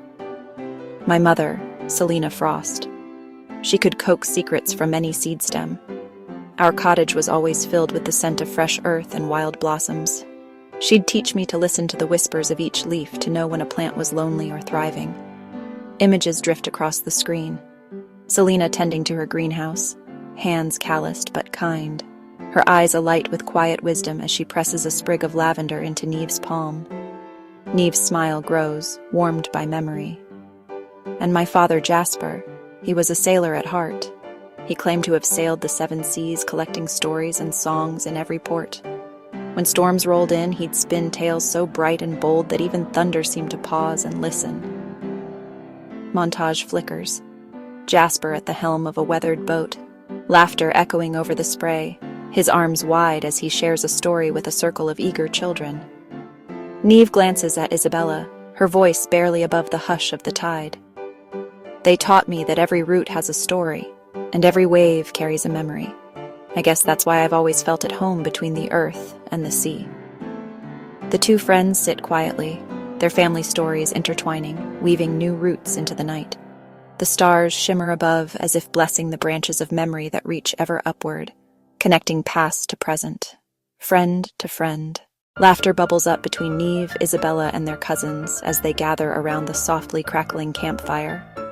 The air is filled with the scent of pine and the distant echo of the sea. One by one, they trade stories. Tales of midnight garden raids for secret strawberries, wild dances on windswept docks, and the odd family rituals that made each childhood uniquely magical. Quick cuts show hands gesturing animatedly, faces lit by firelight, and shared smiles that speak of newfound kinship. A cousin grins, recalling how their parents once braved a storm together to rescue a stranded dog. Another shares the memory of a legendary pie-eating contest where laughter and berry stains outlasted the rules. As the stories intertwine, a realization dawns. Their parents were not just neighbors, but once inseparable friends, adventurers, dreamers, and keepers of kindness. The cousins' laughter softens into awe as they see how their families' paths have crossed and merged, creating a legacy richer than any single tale. The camera lingers on the group, their silhouettes framed by firelight and starlight. Maybe our stories were always meant to find each other. Maybe adventure and kindness are in our roots. And tonight, those roots are growing stronger than ever. A chorus of quiet agreement rises, and the night settles into a tapestry of warmth, connection, and the promise of more memories yet to bloom. The first blush of dawn creeps across the horizon, painting the camp in soft gold as embers glow low in the fire pit. Isabella and Neve sit side by side, wrapped in a shared blanket, their faces illuminated by the promise of a new day. Around them, the others sleep in peaceful clusters, but the two cousins remain awake, hearts full from the night's revelations. Neve, all those stories, they weren't just about the past. They're a part of us, too. Isabella nods, eyes reflecting the fading stars and the dreams of those who came before. We owe it to them to keep this going, to make sure distance and time never break what they started. A gentle breeze stirs, carrying the scent of salt and pine, as if echoing their resolve. The cousins reach for each other's hands, their fingers entwined. A living symbol roots branches. We promise, they say together, to honor their stories, to keep our families close, no matter where life takes us. As the sun breaks free of the horizon, the camera rises with it, showing the campsite nestled between woods and sea. A place where old stories end and new ones begin. The world feels wide and welcoming, and in the golden light, the cousins' promise shines as the first chapter of adventures yet to come. As dawn's gentle promise lingers over the land, far out at sea, Finn stands at the helm, eyes fixed on the shifting horizon. The crew moves with quiet purpose, hoisting sails, checking lines, unaware that tides of loyalty are turning beneath the surface. Franklin, Finn's trusted first mate, lingers near the stern, gaze shadowed, fingers tracing a silver dragon insignia hidden beneath his coat. Celine's instructions echo in his mind. The Order watches. The time will come. A dense mist unfurls across the water, swallowing the ship in a ghostly shroud. Finn calls out commands, voice steady, but uncertainty flickers in his eyes. The crew tightens their ranks, sensing the sea's unease. Franklin slips below deck, heart pounding. In the dim lantern light, he unfurls a tattered letter bearing Celine's seal. He reads the words again. A summons, a threat, a promise. He hesitates, torn between the loyalty he's sworn to Finn and the ancient bond that binds him to the Order of the Dragon. Above, the ship groans as the current shifts. The mist thickens. Finn's voice is muffled, distant. The crew looks to Franklin for guidance, unaware of the secret he carries. The camera lingers on Franklin's conflicted face as he tucks the letter away, decision heavy in his eyes. The fog swallows the ship whole, leaving only the sound of the sea and the faint echo of a dragon's roar. In these treacherous waters, trust will be tested, and the true cost of allegiance is about to be revealed. The mist clings to the ship like a living thing, veiling the world in a ghostly hush. Shadows flicker across the deck as lanterns sway, casting uneasy light on the faces of the crew. Strange events begin to unfold. A compass spins wildly. The ship's bell tolls, though no hand touches it. Whispers seem to ride the wind, carrying secrets only half heard. Below deck, Franklin's hands tremble as he inspects the cargo hold. Suddenly, a chill runs down his spine. There, nestled between crates, lies a black-feathered raven, its eyes sharp and unblinking. Tied to its leg, a crimson ribbon and a small scroll sealed with Celine's mark. Franklin's breath catches as he unrolls the message. Celine's words bleed from the parchment, urgent and commanding. The orders must be done. Sabotage Finn's quest. The fate of the legacy is at stake. Fail, and you will answer to the dragon. Outside, the ship lurches, ropes straining as if pulled by unseen hands. The crew mutters prayers, sensing an invisible threat. Franklin slips the message into his coat, heart pounding with guilt and fear. He glances upward, torn between the oath he gave his captain and the shadowy power that now claims him. Above, the mist thickens, swallowing all certainty. Franklin's footsteps echo in the silence, each one drawing him deeper into the web of betrayal. The fate of the voyage, and its crew, now teeters on the edge of a single dangerous choice. The mist refuses to lift, settling over the ship like a warning unsaid. Finn stands at the helm, eyes narrowed, scanning the restless faces of his crew. The compass refuses to settle, spinning as if bewitched. Below deck, Franklin moves with newfound urgency. His glance is sharper, his words clipped.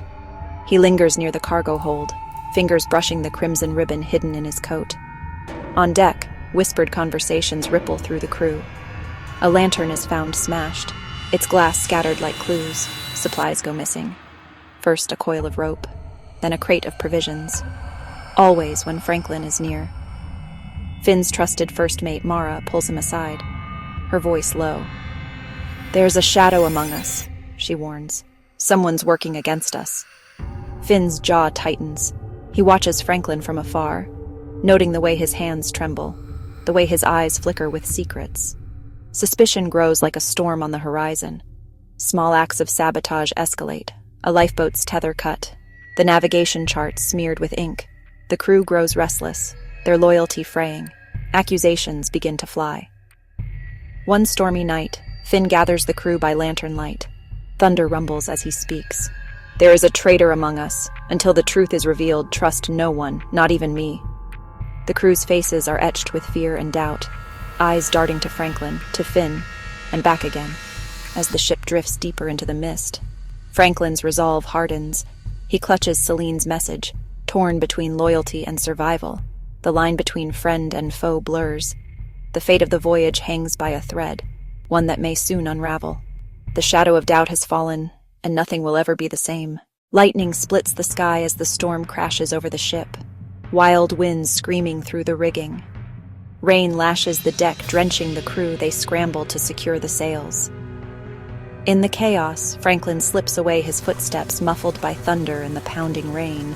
A sudden shout, "Man overboard!" Finn races to the rail, eyes wide with disbelief. He catches a glimpse of Franklin's figure clinging to a battered raft, vanishing into the churning darkness left behind. Pinned to the mast with a dagger, a scrap of parchment. Ink smeared by rain, the words still legible. Trust is your greatest enemy. The true storm has yet to come. Shock ripples through the crew. Mara's eyes fill with fury. Mara's eyes fill with fear. Finn's fists clench at his sides, jaw set with grim determination. The betrayal is raw. Franklin, their comrade, gone without explanation, his warning echoing louder than the thunder. The ship pitches and groans beneath the relentless storm. Finn turns to his crew, his voice steady despite the turmoil. We will not falter. We will find the truth, whatever the cost. The storm rages on. A new resolve settles over the battered crew. Franklin's betrayal has left scars, questions that demand answers. In the betrayer's wake, the voyage sails into uncharted waters, trust shattered and destinies forever altered. As dawn breaks, the relentless storm gives way. An eerie stillness.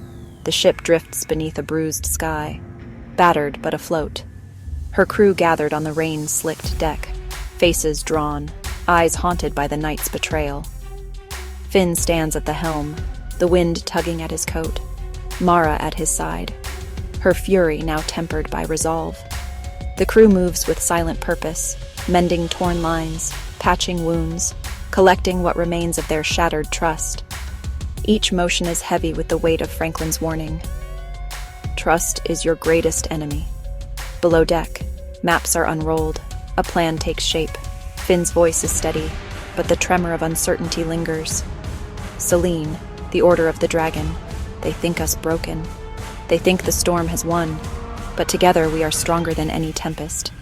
Mara distributes talismans, charms whispered over by the ship's healer, tokens of hope and unity.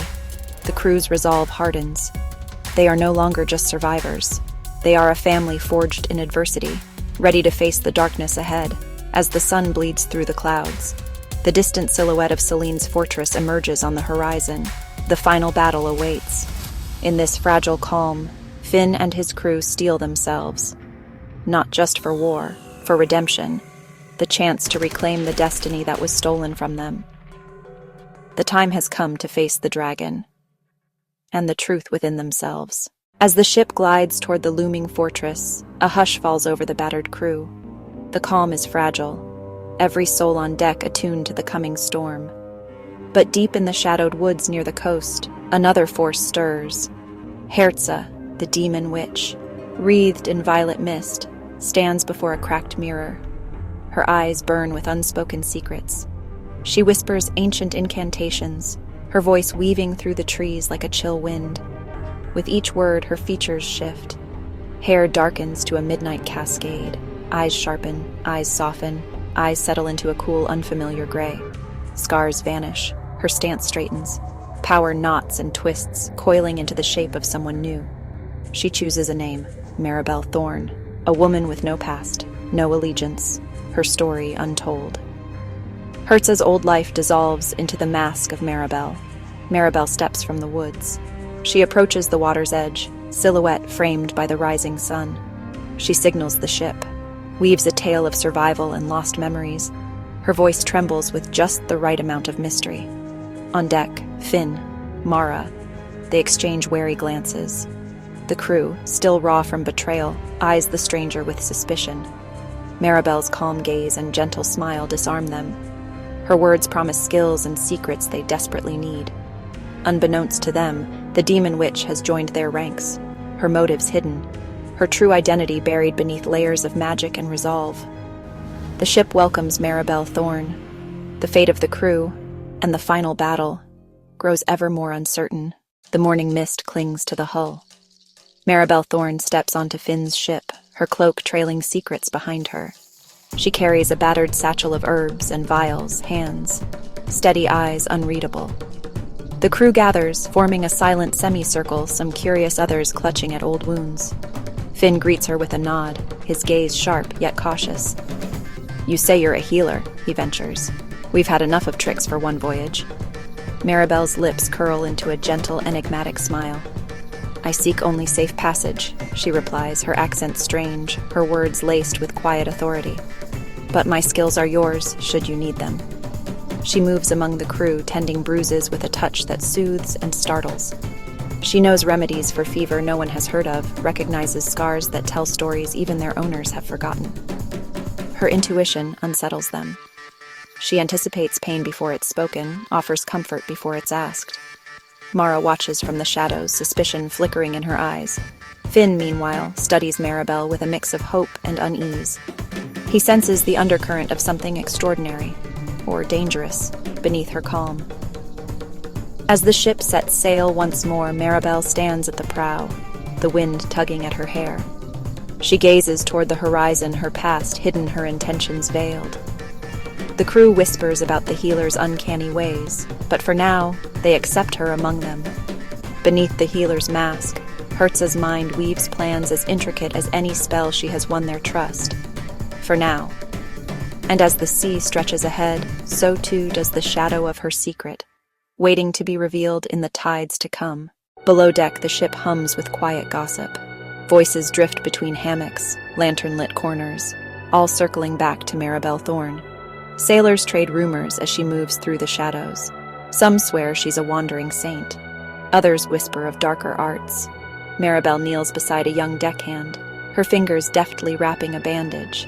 She murmurs a tale of a moonlit city where the rivers run silver. The crew listens. Skepticism, wonder. They try to decipher the meaning behind her cryptic stories. Each anecdote seems to hide a warning, or a promise. Maribel's sharp gaze never strays far from Finn. Finn, his trusted circle. She studies their laughter, their secrets, the fleeting glances that pass between them. Herza's purpose remains locked behind her calm facade. Every act of kindness draws her deeper into the web of shipboard life. In the hush of the galley, she shares bread with Mara, a quiet word for old griefs. Among the rigging, she teaches a sailor a forgotten knot, a knot that wards off storms. Each gesture, small and sincere, chips away at the walls around her heart. The ship rocks gently on the open sea. Herza cannot forget her mission. The line between healer and spy blurs. For the first time, she wonders if her loyalty might be shifting. Above, the crew's laughter echoes. Below, Maribel's secrets grow heavier. Somewhere in the middle, trust begins to take root, even as danger circles just out of sight. Night falls heavy and wild, rain lashing the deck in sheets of silver. Thunder cracks above, the ship groaning as waves batter her sides. Below deck, fear prickles through the crew. The lanterns flicker, shadows leap. Maribel stands at the hatch, eyes fixed on the raging sea. Her hands move quickly, securing rope, whispering words beneath her breath that vanish in the howl of the wind. To the crew, she's just another pair of steady hands. But as the storm peaks, strange luck follows her footsteps. A falling spar misses a sailor by inches, caught by Maribel's outstretched arm just in time. She guides the helmsman, voice calm and sure, steering them clear of a hidden reef no one else could see. Lightning strikes. But the mast stands untouched. It all feels like chance, or something more. The crew gathers, awe and gratitude flickering in their eyes. They whisper that Maribel is their charm, their storm witch, their guardian. Laughter and relief ripple across tired faces. Trust blossoms where doubt once grew. But Finn lingers by the rail, watching. He marks every uncanny turn, every lucky save. Above, the storm begins to fade. Below, a new tension settles in. Maribel's secret lingers in the salt air, half magic, half miracle. For now she is safe among them. But the line between wonder and suspicion grows ever thinner.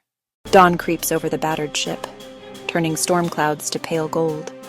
The sea is calm now, but the air is thick, heavy with secrets and decisions yet to be made.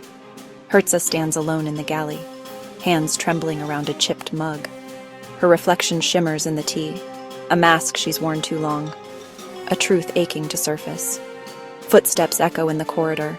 Finn's silhouette fills the doorway, eyes sharp, questions burning beneath his calm. The unspoken hangs between them, thick as the morning fog. Finn's voice is low, steady. "Who are you really, Herza? And what do you want from us?" She hesitates. Memories, promises broken. A past she's run from. The hope she's found among these unlikely companions. The words catch in her throat. Above deck, the crew prepares for landfall, unaware of the storm brewing below. Maribel stands at the bow, hair whipped by the wind, gaze fixed on the horizon. Her secret is safe, for now, but Hertza's is on the verge of unraveling. Hertza takes a breath, the weight of choice pressing down. Reveal herself, risk everything, keep hiding. Let suspicion fester, redemption, ruin. Her next words will decide. The ship slips through the mist toward its uncertain future. Linger on Maribel, guardian, storm witch, secret keeper, her eyes reflecting both relief and the shadows of what's still to come. The fate of the crew hangs in the balance, their destinies bound by secrets, courage, and the choices made in the quiet after the storm. Below deck, the hush of dawn lingers. Hertza, still cloaked in the guise of Maribel Thorne, moves through the galley with newfound confidence. Her eyes glimmer with mischief, a spark of charm woven through her every gesture. She approaches Finn, who is meticulously checking the ship's maps, his attention unwavering. Hertza leans casually against the table, her voice lilting with playful wit. You know, Finn, they say the tides obey the moon, but I've heard rumors they listen to a good navigator, too. With a subtle flick of her fingers, a gentle shimmer of magic dances in the air. Barely noticeable, a whisper meant only for him. Finn glances up, meeting her gaze. For a moment, the air between them crackles with possibility, but Finn's expression remains steady, polite. The sea answers only to itself, Maribel, and right now it needs us both focused. Undeterred, Hertza lets a sly smile curve her lips. She conjures a tiny orb of light, letting it flit playfully over his shoulder before fading. The crew, passing by in the corridor, catch sight of the exchange. Whispers ripple through the ship, a healer's charm, a navigator's resolve. Curiosity and suspicion.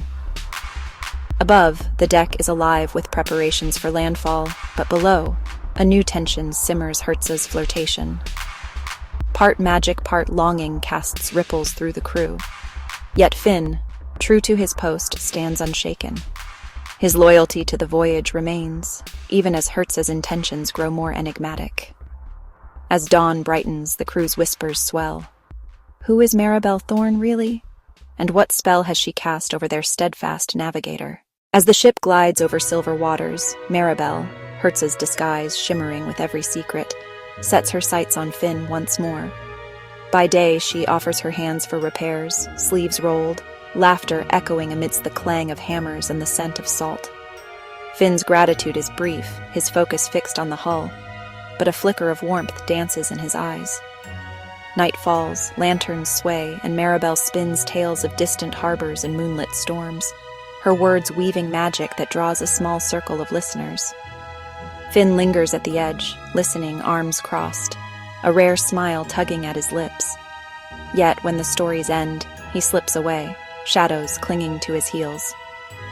One evening, Maribel appears in the galley, sleeves dusted with flour, preparing a meal fragrant with herbs and memory. She serves Finn first, a gesture not lost on the watching crew. They nudge him, whispering jokes, teasing about the healer's charm and the navigator's heart. Finn, cheeks tinged with embarrassment, brushes them off. We're all hungry, he says, eyes fixed on the horizon beyond the porthole. That's all. But as the days pass, the barriers between them waver. Maribel's laughter becomes a comfort, her presence a balm. Still, Finn's guard remains, his heart weighed down by betrayals that linger like storm clouds. Each gesture from Maribel is met with polite distance, every kindness returned with cautious gratitude. Above deck, the crew's teasing grows, but Finn only shakes his head, insisting, I'm not interested. Yet, when he thinks no one is watching, his gaze lingers on Maribel, on the healer whose magic is both a mystery and a promise. Their dance continues, a courtship of currents and caution, as the ship sails on toward unknown shores. Night settles over the open sea, the ship's lanterns flickering against a sky heavy with promised peril. Suddenly, a squall sweeps in, winds howling rain lashing the deck. Crew members scramble shouts swallowed by the roar of the storm amidst the chaos. Maribel and Finn side by side at the mainsail. Hands slick with rain, hands slick with determination. Lightning splits the sky. Finn barks, orders, his voice steady but strained. Maribel matches his pace, grace replaced by raw grit. They haul ropes, tie knots, bodies moving in unspoken rhythm.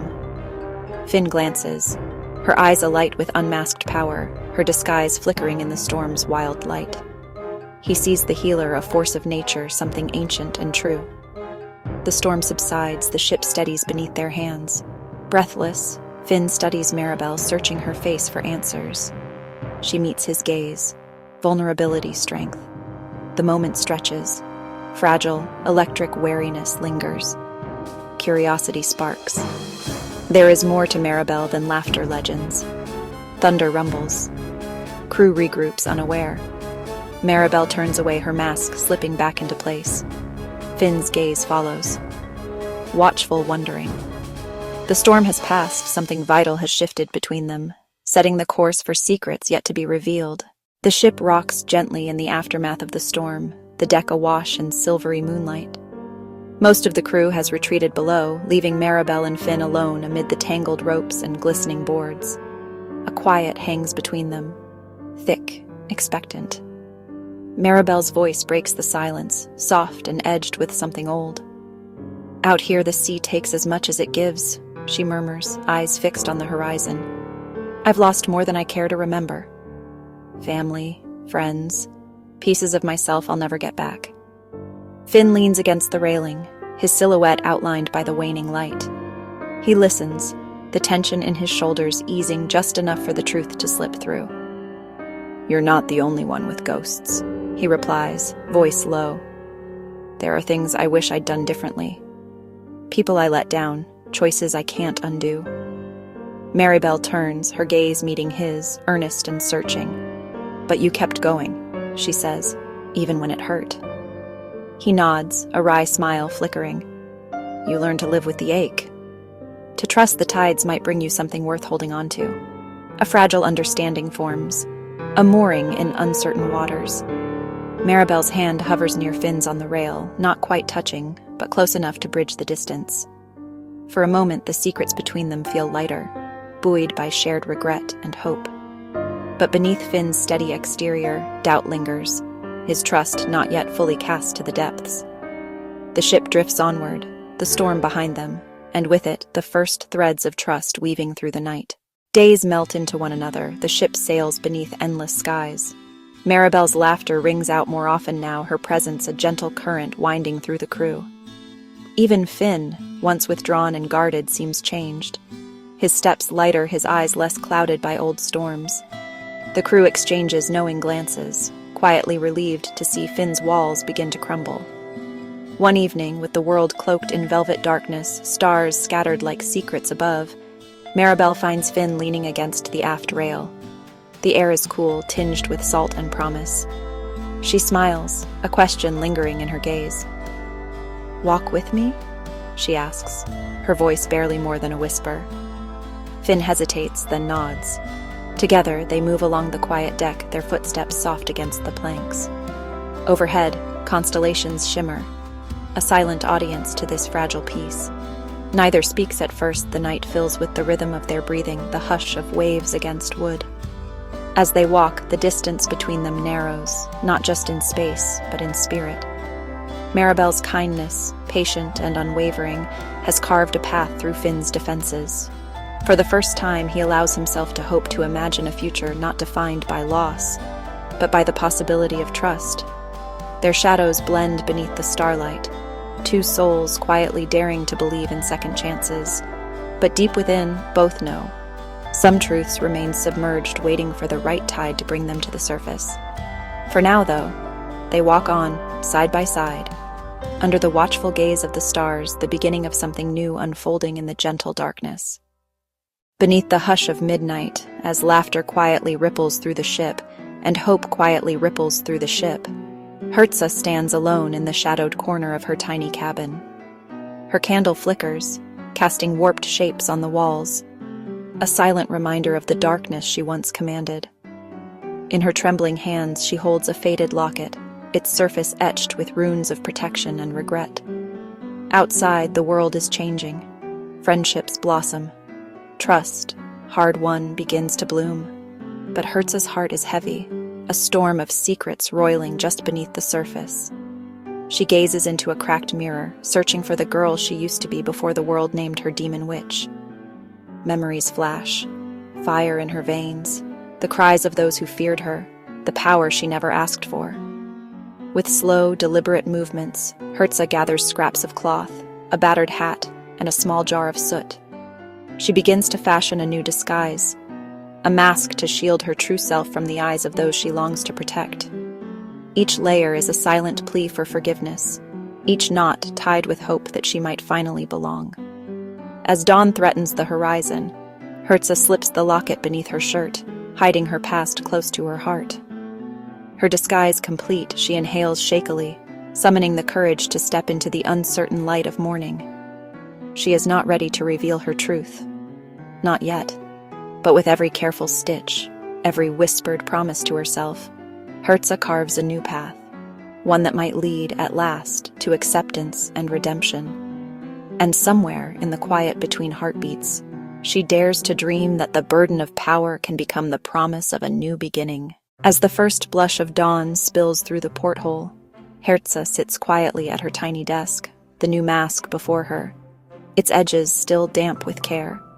Her gaze drifts to the locket hidden beneath her shirt, the last remnant of a life she longs to leave behind. In the hush, a memory unfolds, a sunlit orchard, laughter echoing between the trees, and a gentle voice calling her by a name she's not heard in years. Mirabelle. It was the name given by a kind woman who once offered Hertza shelter, a meal, and a moment of peace when she needed it most. The name tasted of hope and belonging, untouched by the fear her true name now carries. With trembling resolve, Hertza sets her jaw and lifts the mask, whispering, Mirabelle.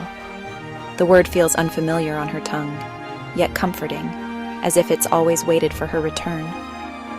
She pins a wildflower to her hat, a quiet tribute to the woman who showed her kindness.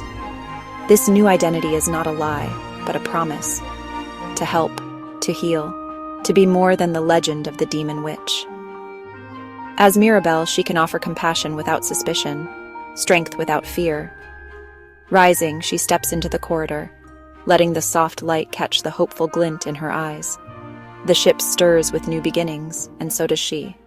Hertza, now Mirabelle, walks forward, ready to face the world not as a shadow, but as a beacon for those who need her. And in this choice, she finds freedom. As the ship's bell tolls, in the misty morning, Hertza, now Mirabelle, tightens the mask's delicate straps behind her head, her heart pounding with dread, determination. The docks below are shrouded in fog, muffled voices, hurried footsteps. Every shadow could hide a pursuer, every glance a silent accusation, clutching a satchel. She moves with measured grace, slipping into the throng of merchants, sailors. Her new name is a shield, her new face a lifeline. She boards Finn's ship, her eyes scanning the crew for recognition or betrayal. Below deck, she keeps to herself, observing. The crew is a tapestry of outcasts, dreamers, each with their own secrets. Mirabelle listens, offering a healing touch, a whispered word of comfort, slowly weaving herself into their trust. Yet every moment is a test, a slip of the tongue, a too familiar gesture. And her enemies might close in, but with each passing hour, Mirabelle's confidence grows. In hiding, she discovers a new kind of freedom, the power to choose who she will become. And as Finn's ship sets sail into the unknown, Mirabelle knows this mask is more than a disguise. It's her chance to gather allies, to learn the truth behind the threats that haunt her, and perhaps to find a place where she truly belongs. Above deck, the horizon glows with possibility. Mirabelle stands at the rail, wind tugging at her wildflower-pinned hat, ready to face whatever storms may come. For the first time, survival is not just about escape, but about forging a future worth fighting for. Below deck, the ship rocks gently, lantern light flickering across the wooden beams. Mirabelle sits apart from the others, her hands trembling. She stitches a torn sleeve. Tomas watches. Each thread pulls her deeper into the web of her own making. Every smile, every kindness, shadowed by the secret she carries. She laughs at a joke, shares a story, but inside her heart aches with guilt. The mask she wears is not just fabric and ribbon. It is a barrier, heavy with the weight of lies. Every bond she forms with the crew is bittersweet, each moment of trust a reminder of the truth she hides. At night, Mirabelle lies awake, listening to the hush of waves against the hull. Faces of the crew drift through her mind. Finn's steady gaze, Thomas's hopeful grin, the healer's knowing nod. She wonders, if they knew who she really was, would their kindness remain? Or would their trust turn to fear? As dawn breaks, she joins the crew on deck, helping haul the sails, her laughter mingling with theirs. But as the sun climbs higher, the shadows within her grow. Mirabelle knows that each day her secret endures is a victory, but also a burden. The closer she grows to the crew, the more she fears the moment when her truth will finally surface. Yet, in the quiet between heartbeats, a sliver of hope takes root. Perhaps when the time comes, these bonds, fragile and true, might be strong enough to withstand even the weight of her lies. The sun rises, painting the ship's deck in gold. Mirabelle, Herza, stands at the bow, the wind tugging at her hair. She closes her eyes, breathing in the salt air, letting the warmth seep into the cold places within her heart. Every day as Mirabelle is a gift and a challenge, a chance to write a new story atop the ashes of her old one. As the crew gathers, laughter voices weaving through the morning, Herza's gaze lingers on each face. She remembers the fear that once ruled her, fear of being discovered, of being condemned. Yet, living as Mirabelle, she's found glimpses of what she never thought possible: belonging, forgiveness, grace. Below deck, she kneels before a small mirror, tracing the lines of her mask with trembling fingers. It is not just a disguise, but a symbol of her journey. Each kindness she offers, each friendship she dares to accept, chips away at the walls she built. Herza whispers a promise to her reflection: I will be more than my past. I will be worthy of the trust they offer. On deck, a sudden commotion, a tangled rope, a near fall. Without hesitation, Mirabelle catches Tomas's arm, steadying him. Their eyes meet, not suspicion, gratitude, trust. The crew's acceptance is not blind, it is earned day by day. As dusk falls, Mirabelle stands alone, watching the horizon burn with hope. She knows the truth can never be erased, but perhaps it can be transformed. Herza's journey is no longer just about hiding, it is about becoming. If redemption is possible for a demon witch, then perhaps it is possible for anyone. She lifts her face to the stars, her heart lighter than it has been in years. For the first time, Herza allows herself to hope that when her truth emerges, it will not shatter what she's found, but forge it into something stronger. Redemption's hope, fragile, luminous, guides her forward into the unknown. Night cloaks the ship, in silver and shadow. Herza sits alone at the stern, her silhouette outlined by the gentle glow of the moon. The world is hushed, the soft lapping of waves against the hull. Morpheus's words echo in her mind. No one will ever love a demon. The memory stings, sharper than salt in a wound. Every averted gaze, every whisper of fear, every moment her true nature was met with revulsion. The ache in her chest is both familiar and unrelenting. Herza's thoughts drift to Finn. His laughter, the warmth of his hand, the way his eyes lingered on her with something she dared not name. She yearns for the impossible, acceptance, tenderness, love. But the old doubts rise, dark and suffocating. How could anyone love what the world fears? She wraps her arms around herself, seeking comfort where there is none. The moonlight catches the glint of tears she refuses to shed. Herza's heart trembles on the edge of hope and despair. Above, the stars wheel silently, indifferent to her suffering. Yet even in her solitude, the moon's gentle light refuses to abandon her. Herza whispers into the night. Is love really forbidden to me? A breeze stirs, cool and reassuring. For a moment, the pain eases. She imagines a future where love is not a curse but a promise. The night holds no answers, but the moon's silent vigil offers a sliver of solace. Herza remains beneath the stars. the ache in her heart softened by the possibility that one day she might be worthy of love, demon or not. As Herza drifts into uneasy sleep, the moon's pale light fades and shadows curl around her. In the realm of dreams, Morpheus emerges, his form shifting, eyes dark as midnight. His voice is a haunting whisper. You can wear 1,000 masks, Herza, but none will hide your true self from fate. Love is not for monsters. The words echo through the dreamscape, each syllable heavy with sorrow and truth. Herza stands alone on a shore of memory, the tide pulling at her feet, the sky above swirling with faces, some kind, some afraid, all turning away. She tries to reach for them, but her hands become shadows, slipping through the air. The world blurs, and Morpheus's words linger like a chill. None will see you, none will love you, not as you are. Suddenly the dream shatters. Herza jolts awake, breath ragged, cheeks damp with tears she can no longer hold back. The ship is silent, the moon a distant guardian. She hugs her knees to her chest, longing for a world where her true self could be seen and loved, without fear or shame. Outside, the first light of dawn brushes the horizon. Herza closes her eyes, clinging to the fragile hope that one day she might wake to a world where love is possible, even for those who have lived too long behind masks.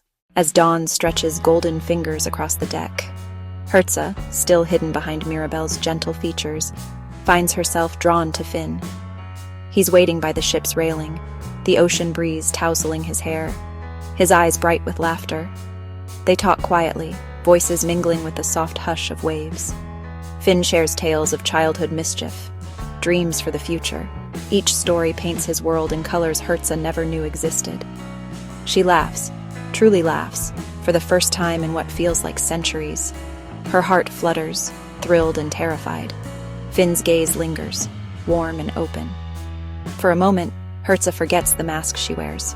She basks in the kindness, the easy acceptance, the gentle brush of a stray lock of hair from her face. Her heart soars, buoyed by hope she tries to suppress. But beneath the joy, guilt coils tight. Every smile, every shared secret, a lie. Finn doesn't see her. He sees Mirabel. He loves a mask, not the demon beneath. Finn's laughter fades. He looks at her with tenderness she's never known. Herza's chest aches with longing, and with regret. She wants to believe this could be real, that someone might see past the shadows and love her true self. The sun climbs higher. Finn's footsteps echo away. Herza clutches the memory close. One more beautiful illusion in a life of disguise. The mask shields her, but it keeps her heart out of reach. She whispers into the sea breeze, a silent wish to be seen, mask and all. Night settles softly over the ship, cloaking the world in silver and shadow. Lanterns sway, casting golden halos on weathered wood. On the quiet deck, Finn finds Mirabel, Herza, standing alone, her gaze lost in the dark horizon. He approaches, hesitating, then speaks in a hush that trembles with vulnerability. You make me feel alive again, Finn confides, his eyes gentle, searching hers for something unnamed. The words linger between them, warm and fragile as candlelight. For a heartbeat, Herza almost lets the mask slip. The truth claws at her throat, desperate to be free. She wants to tell him about the demon beneath the borrowed face, about the centuries of loneliness, about how his laughter has become the brightest part of her days. But fear wraps around her like a second skin. What if he recoils? What if love built on a lie is doomed to vanish with the dawn? Her secret presses heavy on her chest, a silent ache, a barrier she cannot cross. Finn's hand hovers, uncertain, then settles gently over hers. Whatever you're holding back, you don't have to carry it alone, he whispers. Herza's breath catches. She wishes the words were true. She wonders if anyone could ever love the darkness behind the mask, or if she is destined to be cherished only in disguise. The ship rocks gently beneath them. The ocean sings its endless lullaby. Herza squeezes Finn's hand, just for a moment, letting herself believe in the possibility of being seen and loved for all she is. As the stars emerge overhead, she turns away, tears glimmering in the lamplight. Love, she realizes, is both her greatest hope and her deepest fear. As the first blush of dawn spills across the restless sea, Hertza stands at the ship's rail, her silhouette etched against the sky, a canvas of gold and rose. The world is quiet, save for the hush of waves and the distant cry of gulls. In this fragile light, the mask of Mirabelle feels heavier than ever, its edges pressing into her skin, its secrets burning in her chest. She closes her eyes, letting the salt breeze tangle through her hair. Every heartbeat is a question. Who am I, if not this borrowed face? Could Finn ever love the truth, the demon beneath the disguise, the centuries of shadows and longing? A memory flares. Finn's hand over hers, his words gentle as morning rain. Whatever you're holding back, you don't have to carry it alone. The hope in his eyes had been real, unguarded, and it lingers now, an ember in Hertza's chest. She knows the choice before her is a precipice. If she reveals herself, she risks everything. Their trust, their fragile happiness, the life she's built in the light. But to stay hidden is to let fear rule her heart forever. The sun crests the horizon, painting the deck in warmth and promise. Hertza breathes deep, her resolve trembling but alive. She turns from the rail, searching for Finn in the growing light. Today, she will not run. Today, she will try to believe in a love that sees beyond masks and monsters. As she steps forward, the dawn catches in her eyes, bright with hope, wet with fear. The choice is made. Whatever comes next, it will be her truth, unmasked at last. The dawn's golden light bathes the deck as Hertza gathers the crew before her. Her hands tremble, the mask of Mirabelle heavy in her grasp. Its painted smile, a final barrier between truth and fear. One by one, the crew's eyes find hers, wary. One by one, the crew's eyes find hers, curious. One by one, the crew's eyes find hers, uncertain, with a breath that quivers in her chest. Hertza lifts the mask away. The air seems to still. Shadows flicker across her features, horns curling softly, eyes luminous with ancient sorrow and hope. For a heartbeat, silence reigns. Then a gasp ripples through the crew. Shock, awe mingling in the hush. Hertza's voice is small but steady, each word laced with centuries of longing. I am Hertza, the demon witch. I have hidden behind borrowed faces, afraid you would never accept the truth of what I am. But I cannot live in shadows any longer. Whispers rise, uncertainty blooming like mist over the deck. But before fear can take root, Finn steps forward, his gaze unwavering. He reaches for Hertza's hand, gentle, unafraid. No more masks, he says. Show us who you truly are. A tear slips down Hertza's cheek, hope warring in her eyes, and terror. The crew looks on, hearts pounding.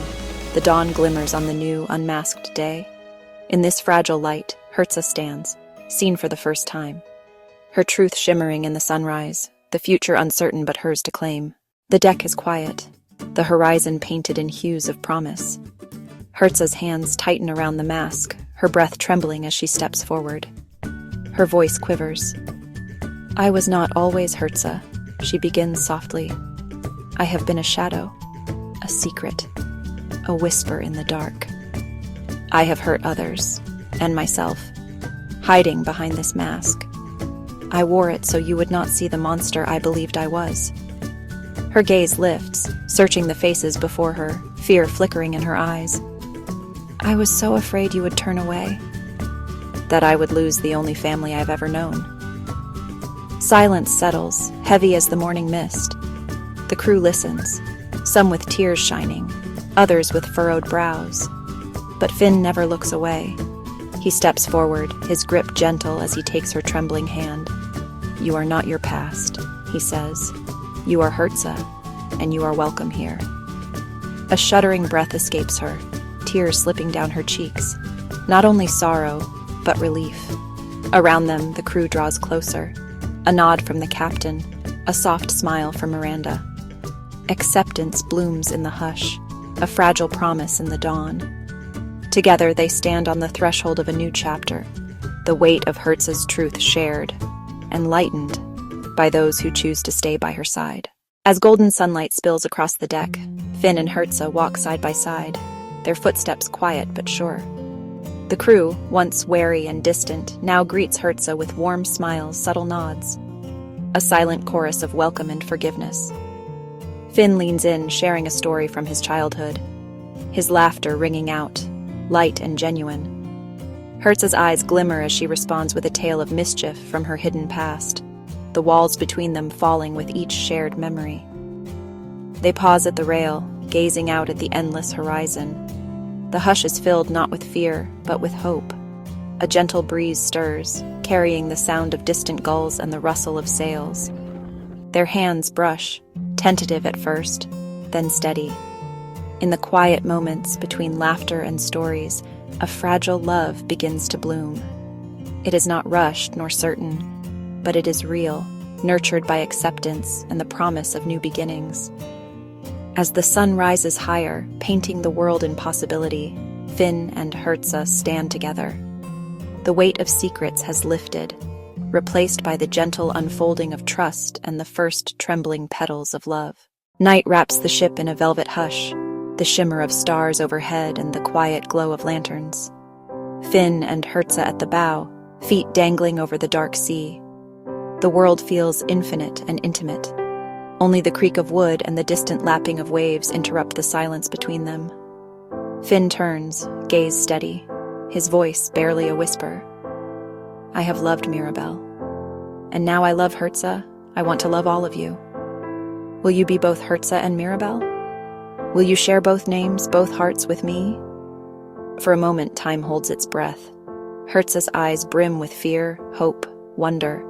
She reaches for Finn's hand, her fingers tracing the lines of his palm as if reading a map to her own soul. I have hidden behind names for so long, but with you, I want to be whole. Hertza, Mirabel, both are me. I will share every name, every secret, every piece of my heart.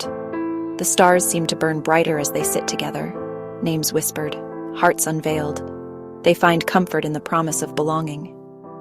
Above them, constellations spin stories of love found and identities embraced, of two souls, finally at peace beneath the endless sky. As the first blush of dawn spills across the horizon, Hertza's tears catch the golden light, shining with joy, shining with relief, and an unspoken promise. She turns to Finn, her voice trembling yet sure. I am Hertza, I am Mirabel, I am yours.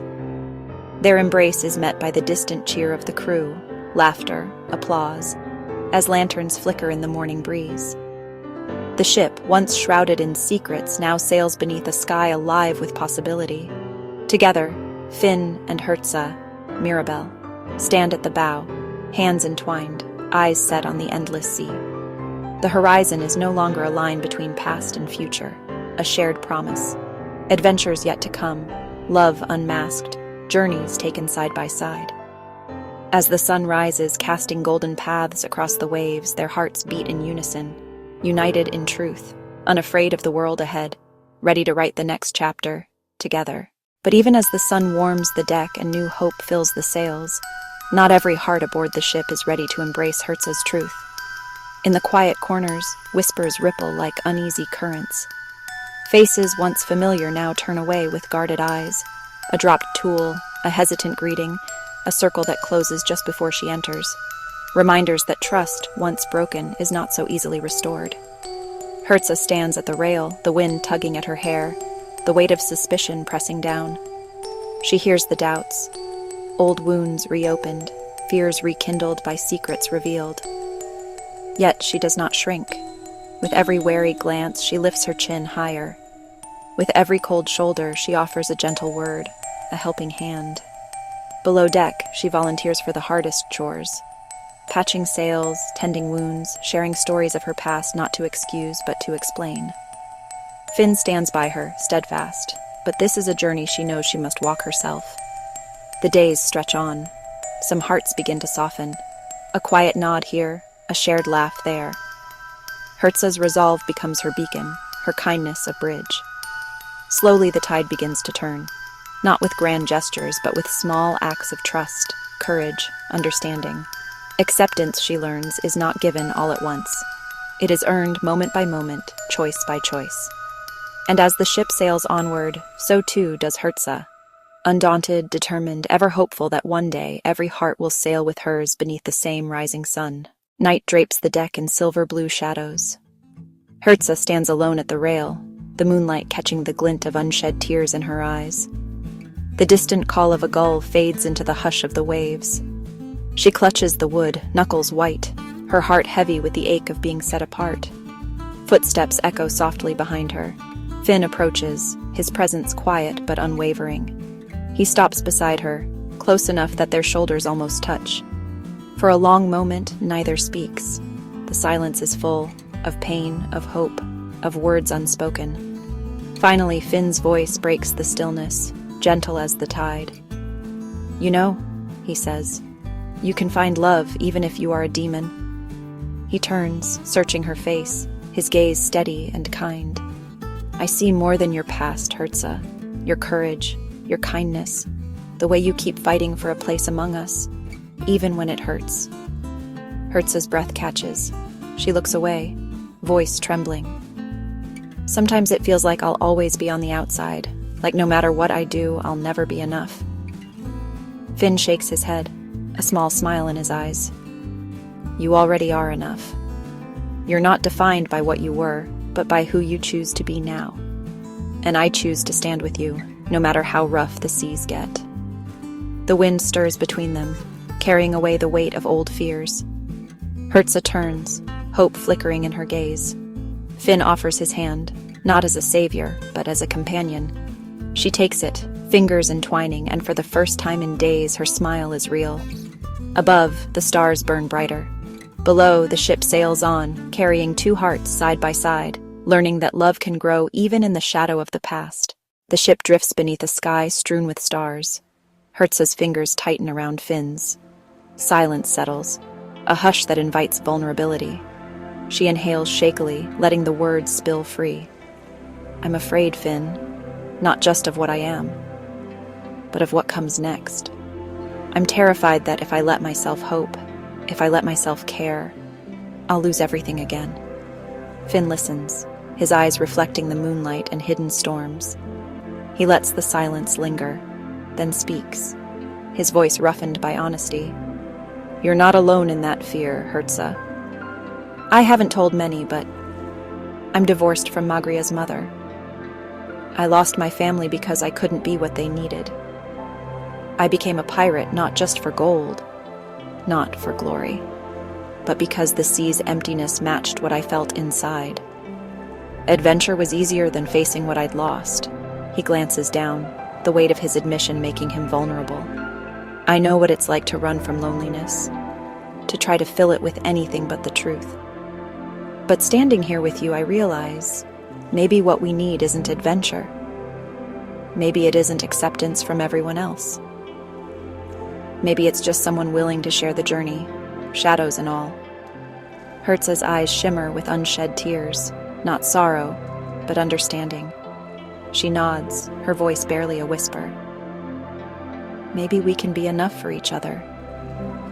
Beneath the endless sky, two hearts find solace in shared honesty.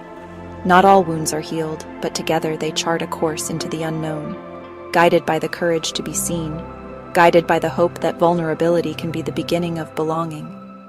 The ship sails on, and the future feels less like a storm to weather, and more like an uncharted sea, full of possibility. The deck glows silver beneath the moon's steady gaze. Hertza and Finn stand side by side, the world hushed around them. Nothing but the gentle shush of waves and the distant call of gulls. Their hands rest on the worn rail fingers, brushing, hearts steadying in the shared silence. Finn's voice breaks the quiet, low and certain. "We are both searching for something. Maybe it's not too late for us to find it together." Hertza turns, her eyes reflecting hope and 1,000 unspoken fears. The sea stretches before them, vast, unknowable, shimmering with promise. For a breathless moment, neither speaks. Instead, they let the night carry their confessions, their regrets, their fragile dreams. A soft breeze lifts Hertza's hair, and she leans in just enough for her shoulder to touch Finn's. Together, she echoes, the word an anchor and a sail. The camera pulls back, revealing the ship a tiny haven in the endless blue. Two souls, scarred but brave, stand on the edge of tomorrow, letting go of the past and daring at last to hope. The stars above seem to burn a little brighter, as if blessing their vow. And as the ship glides toward the horizon, the future is theirs to shape, one honest moment at a time. As the first blush of dawn spills gold and rose across the restless sea, the crew gathers on the dew-kissed deck, breath misting in the cool morning air.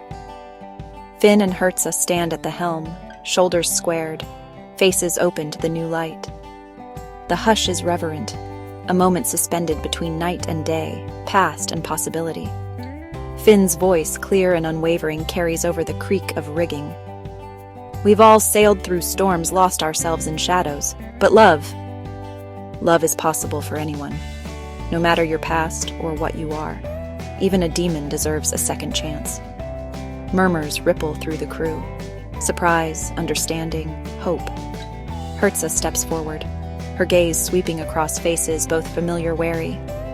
We are more than the worst things we've done, more than the stories told about us. Today we choose forgiveness, for ourselves, for each other.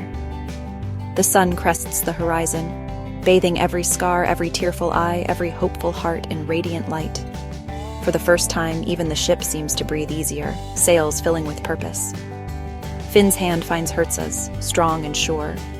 Together, we chart a new course, for love, for redemption, for all of us. As the crew erupts in cheers and laughter, the camera lifts, above the masts, above the endless sea, catching the ship, unified, surging into the dawn. A single promise echoes. Every soul here is worthy of a second chance. Night falls gently over the ship, casting silver trails across the deck. Lanterns flicker in the breeze as the crew gathers, drawn by a quiet summons. Hertza stands at the heart of the circle, her silhouette etched against the moonlit sky. Finn stands close, offering silent strength. Her voice trembles, barely more than a whisper. There's something you all deserve to know. I have hidden a truth, out of shame, out of fear. Morpheus, the king of dreams. He is my brother. A ripple of shock moves through the crew, their faces flickering with disbelief, then concern. Hertza's eyes glisten with unshed tears. All my life I've run from his shadow. I thought if you knew, you'd see only a monster's kin. But secrets fester, and Morpheus's words, they haunt me. He told me I would never be free, never be loved as I am. I let that fear chain my heart. She pauses, breath catching, searching the faces before her. But this journey has shown me hope. You accepted me when I could not accept myself. Tonight, I offer the truth for whatever it's worth. I am Hertza, sister to Morpheus, and I am done hiding. A tender hush falls. Finn steps forward, taking Hertza's hand. No secret changes who you are to us. We are your family now. Whatever shadows haunt you, we face them together. One by one, crew members nod, some offering words of comfort, others simply stepping closer. Under the moon's gentle gaze, Hertza's confession is met not with fear, but with understanding, and a love more powerful than any secret. The camera draws back, capturing the gathered crew.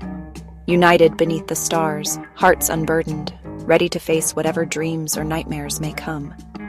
The moon shines brighter, as if in blessing, over a ship that sails not just with hope, but with truth.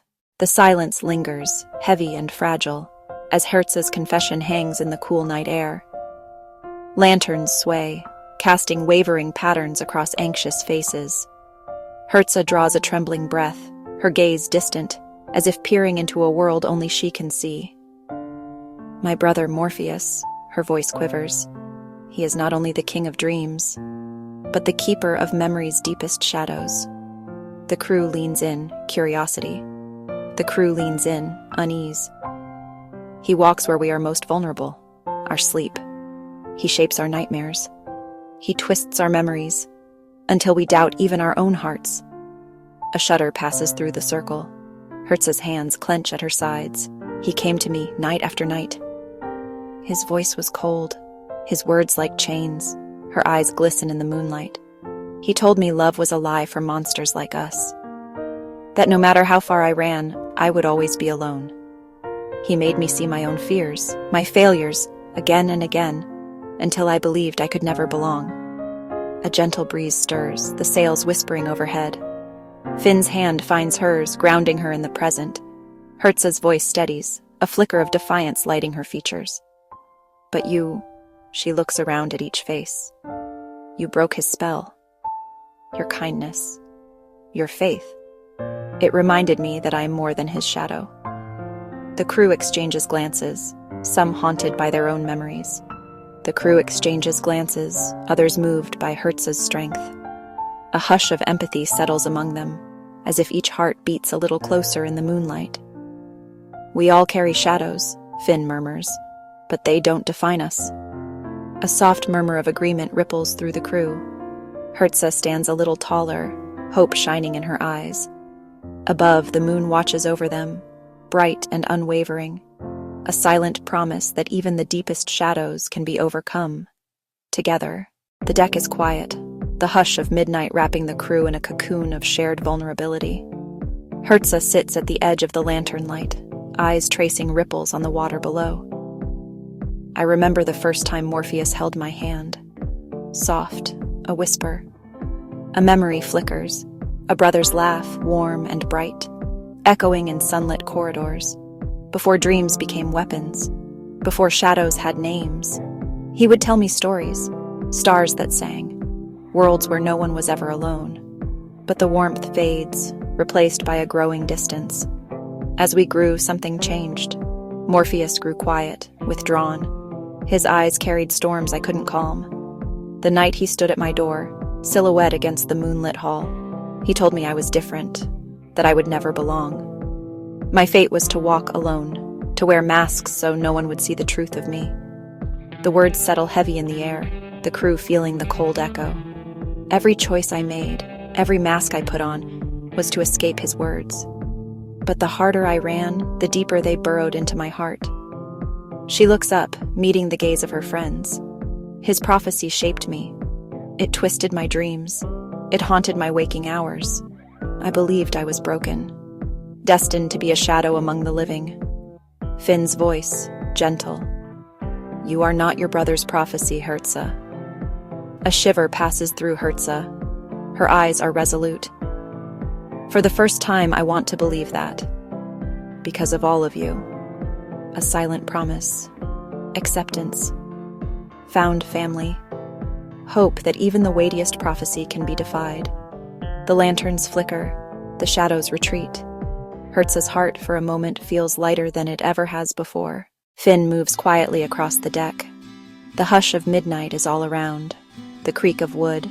The distant sigh of waves. He kneels beside Herza. His hand reaches for hers, a steady warmth in the cool night air.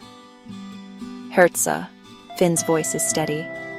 Fate isn't something etched into stone, nor woven into dreams by distant hands. It's a story we write with every choice we make, every kindness we dare to give. He squeezes her hand, grounding her in the present. You are not bound by your brother's words, or by the shadows of prophecy. You are here with us, and every day you choose to be braver, kinder, more yourself. That's the only truth that matters. The lantern light glows softly on Herza's face, catching the shimmer of unshed tears. Around them, the crew grows still, watching, listening. Finn smiles, gentle and sure. Love isn't something we dream about, Herza. It's what we do, here and now. It's a choice we make, together. A hush falls, but it's full of possibility. The crew steps closer, one by one, hands resting on Herza's shoulders, offering quiet solidarity. The barriers between them dissolve, replaced by a bond forged in understanding and hope. In the lantern's glow, Herza's fears soften. For the first time, she feels not just accepted, but truly seen. The prophecy's weight eases, replaced by the promise of their shared future. Above, the stars burn brighter, as if bearing witness to a new story being written. One of chosen family, of light over shadow, of love chosen in the waking world. As the first blush of sunrise paints the sky, Herza stands at the ship's bow, the wind teasing her hair. Finn stands at her side, quiet strength in his presence. The night's confessions linger, but the darkness no longer clings to her shoulders. Instead, she feels lighter, freer than she has in years. The golden light spills across the deck, casting long shadows that melt away with the coming day. Herza closes her eyes, breathing in the salt air, the promise of something new. Finn's hand finds hers, their fingers threading together, no longer in secrecy, but in the open, for all to see. Behind them, the crew stirs, their laughter and footsteps a gentle reminder. She is not alone. She is part of this found family, accepted, cherished, and, at last, believed in. Herza turns to Finn, her voice steady. "I'm ready," she whispers, "to write a different story. To prove Morpheus wrong." Finn smiles, radiant in the morning light. "Then let's do it, together." They face the horizon where the sun climbs higher, scattering the last remnants of doubt. In this new dawn, even a demon's heart can hope. The past remains, but it no longer defines her. Herza steps forward, her fears left in the night, her future shining bright. The ship sails onward, carrying them all toward a horizon filled with possibility, where love is a choice, and every day is a chance to begin again. In a realm untouched by sunlight, where shadows coil and the air hums with ancient power, Herza's ancestors gather. Their forms blur between monstrous and human, horns twisting, eyes burning with memory, voices echoing across the void. This is the Council of Shadows, the first demons, born at the world's beginning. A circle forms around a flickering obsidian flame. One speaks, voice like gravel and thunder. "Remember the dawn of our kind, when the first name was forged in fire and sorrow, when immortality was not a gift, but a chain." Another, her silhouette crowned with midnight wings, murmurs, "We watched empires rise and fall. We bore witness to love and betrayal, hope and despair. Our names became legends, feared, forgotten, then feared again." The youngest among them, eyes gleaming with curiosity, asks, "Does the burden ever lighten?" The elders fall silent, the weight of centuries pressing down. Each generation shapes the legend, one intones, but the burden remains until one among us chooses to break the cycle. A ripple of unease passes through the council. They sense a shift, a heartbeat in the mortal world, a name spoken with hope instead of fear, Herza's name. The obsidian flame flares, casting visions of her standing at the ship's bow, sunlight in her hair, defiance in her eyes. The eldest demon leans forward, voice softer now. "Perhaps the dawn in her world is the dusk of our darkness. Perhaps at last one of us will choose a different path." The council's voices merge in a haunting chorus, part warning, part blessing, as the shadows swirl and the flame dims. In their realm of eternal night, a new story begins to take shape. And far above, in the world of mortals, Herza's hope burns brighter than ever before. In the depths before memory, when the world was still young and shadows ruled the silent places, a new presence flickers into being. Amidst the swirling darkness, the Council of Shadows gathers their forms, shifting between the monstrous, the sublime. A hush falls as the obsidian flame at the circle's heart pulses with anticipation. From the void, a child emerges, her eyes reflecting the abyss, her soul flickering with untamed potential. This is Herza, born of the first darkness, cradled by the Ancient Ones. The elders surround her, their voices weaving a spell older than language. One elder, her horns spiraling like galaxies, intones, "A name shall shield you, child, a name to cloak your truth from gods mortals alike, for power attracts both envy, fear." They draw from the well of forgotten syllables, plucking a name at random, one without legend, one without prophecy. "You shall be called Herza," the eldest declares, the word echoing through shadow stone. The name settles on her like a mantle, hiding her true essence from the gaze of fate. Herza gazes up, uncertain, as the council's magic seals her destiny, her future a secret even to herself. In that moment, the council's purpose is clear: to protect their own from a world not yet ready for the truth. As the obsidian flame dims, a new story begins, one born from darkness destined to chase the dawn. And so Herza's journey starts, her name a mystery, her fate entwined with both shadow hope. Beneath the roots of reality, where no mortal light can reach, the ancient demon council gathers once more. Their forms ripple like smoke wings, horns, eyes that see through centuries. Around the dying obsidian flame, they remember the vow that binds them to walk the world unseen, shaping fate from the shadows, never to claim glory nor leave a trace. Their voices, deep and echoing, recount the pact forged in the world's first twilight. We are the architects of unseen tides. One intones the hands that guide destinies, the whispers behind every legend. Their words curl through the air in forbidden tongues, syllables that twist reality, forbidden to all but the oldest among them. In the center of their circle, the name Herza is uttered, a sound so ancient it shivers the stones. It is a secret guarded fiercely, a name spoken only in the deepest shadow. Only the eldest demons remember its true meaning, and even they dare not speak it above a whisper. As the council's pact is renewed, their power weaves unseen through the world above, influencing kings, stirring dreams, sealing the fate of those who walk in sunlight. Herza's existence remains a hidden ember, her destiny protected by the vow of the council, her name a key to secrets no mortal should know. In the silence after shadows ripple outward, carrying the weight of the council's oath, a promise that the world's greatest mysteries will remain forever veiled until the dawn dares to break their spell. Centuries drift by like mist across forgotten fields.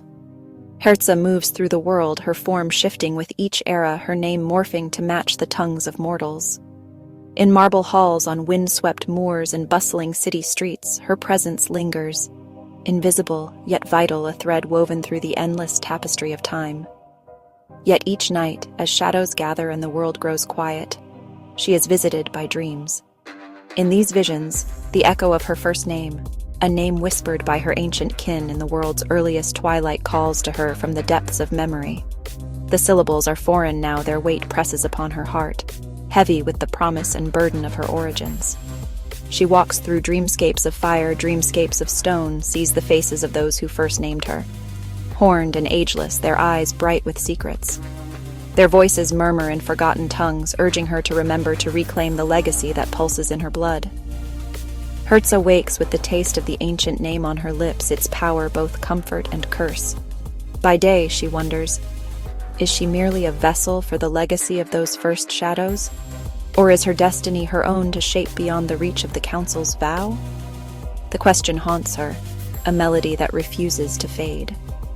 As dawn creeps across the horizon, Herza stands at the threshold of choice, her past and future intertwined, the memory of her first name, guiding her toward a fate neither wholly chosen nor wholly ordained. The world waits, its mysteries deepened by the echo of a name spoken only in dreams. Dawn spills gold across the world, chasing away the last shreds of Herza's ancient dreams. Alone on a windswept bluff, she watches the sun climb, its warmth painting her face with promise.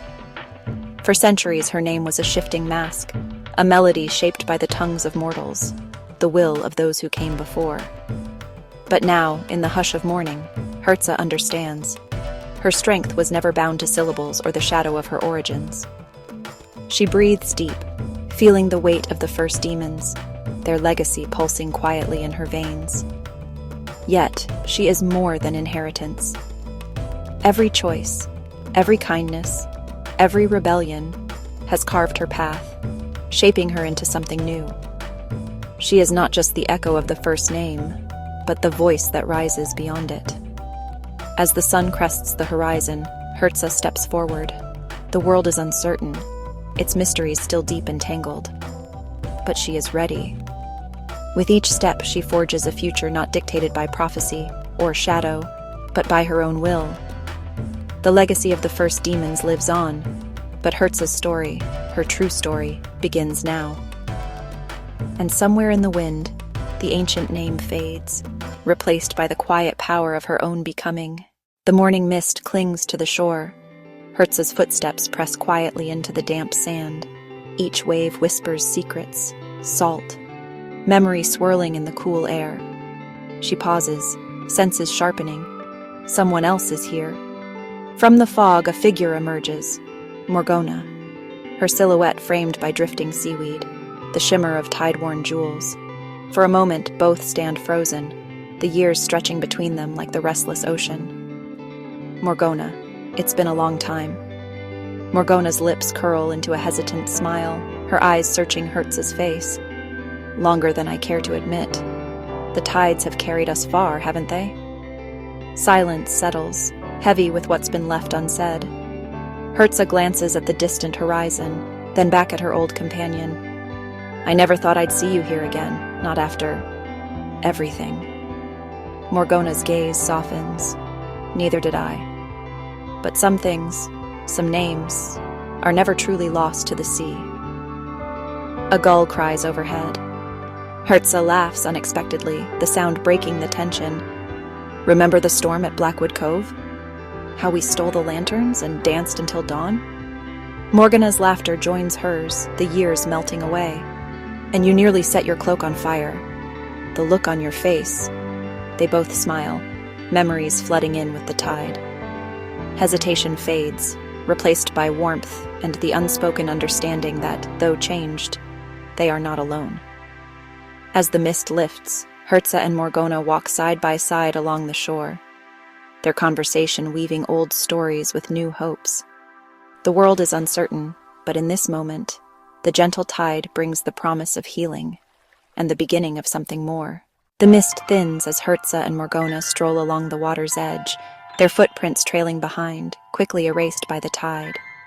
The sky brightens, casting a silver glow over the restless sea. Hertza glances at Morgana, her voice gentle. I used to think if I just kept moving, I could outrun my regrets, Hertza admits, watching the waves curl around her boots.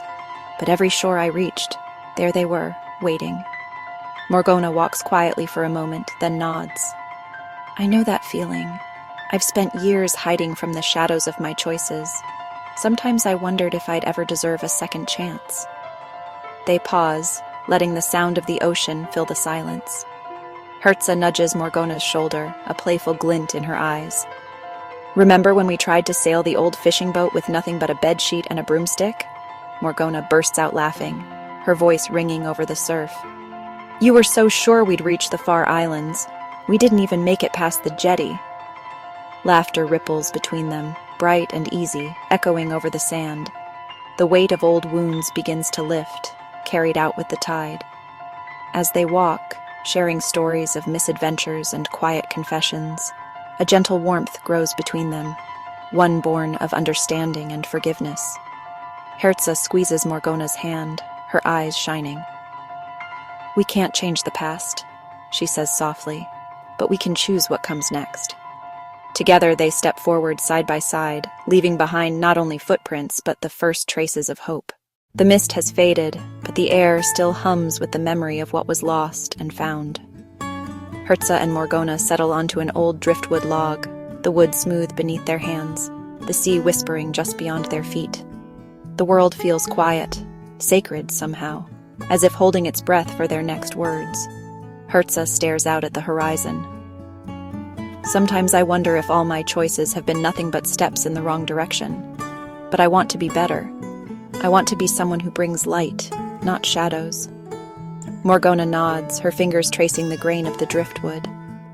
I know the darkness we've both walked through. It's easy to let it define us.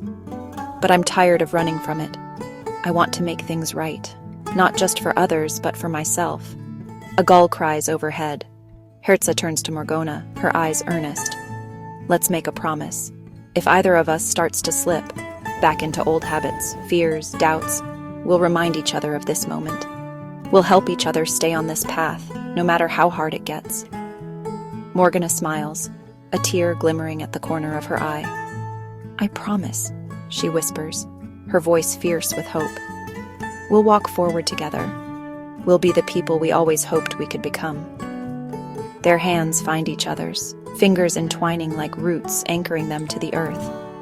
As the dawn spreads gold across the water, Hertza and Morgana sit side by side, bound not by their past mistakes, but by the promise of a brighter future, one they'll build together, step by step.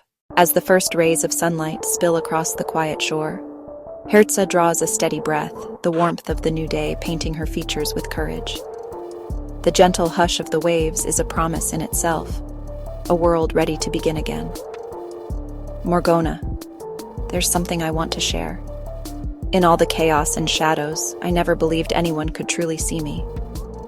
But I was wrong. I've found someone who looks past the masks, the scars, and loves me for who I am, not who I was. Morgana's eyes widen surprise, melting into a radiant smile. The light catches on the tears she doesn't bother to hide. She reaches out, squeezing Herza's hand. I'm so happy for you, she whispers. I found love too. It came quietly, changed me in ways I never expected. It made me brave enough to hope again, brave enough to open my heart. The two sit together, laughter mingling with the breeze, the shared weight of their confessions making them lighter.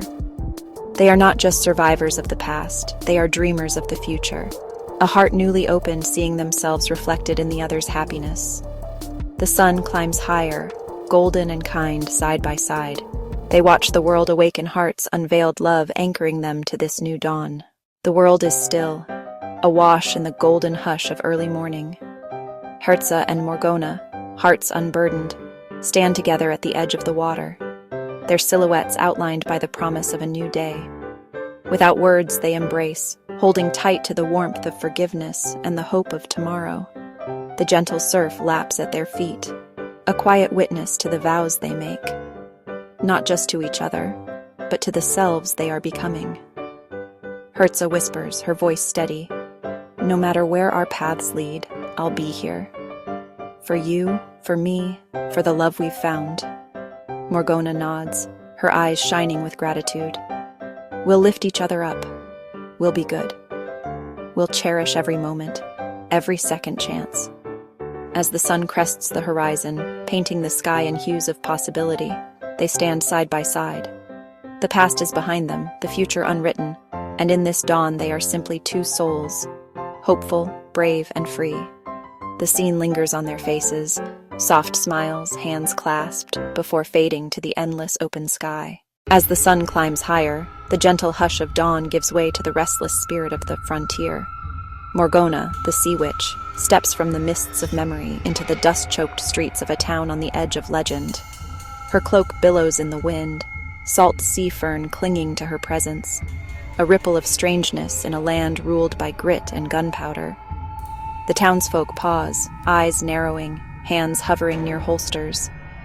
Stories of Cassian Blackthorn, Artie's father, the gunslinger who vanished with the tide, linger in every whispered warning and wary glance. They say he's a man shaped by shadows, his past as tangled as the roots of the ancient cypress by the creek. Artie Isabella Riaz watch from the wooden porch of the general store, sensing the shift in the air.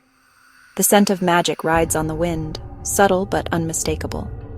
Isabella's fingers tighten around her silver locket as Artie's gaze sharpens, recognizing the call of destiny. Morgana's footsteps echo down the main street, dust swirling at her heels. She pauses at the crossroads, eyes scanning the horizon, searching for Cassian, searching for answers, searching for the thread that ties sea sand past present. In this place where legends walk and secrets ride shotgun, Morgana's arrival is more than a crossing of worlds. It's the beginning of a reckoning, one that will test the boundaries of magic blood and belonging beneath the relentless western sun. The camera lingers on Morgana's silhouette as she faces the saloon doors, determination in her stride and ancient power shimmering in her wake. Somewhere inside, Cassian Blackthorn waits, his secrets ready to rise like the desert wind. The promise of confrontation, of revelation, hangs in the air, charged, electric, undeniable. Inside the dim-lit saloon, time seems to hold its breath. Beat. The clink of glasses and hushed murmurs fade. Morgana steps through the swinging doors, her presence rippling across the room like a sudden tide.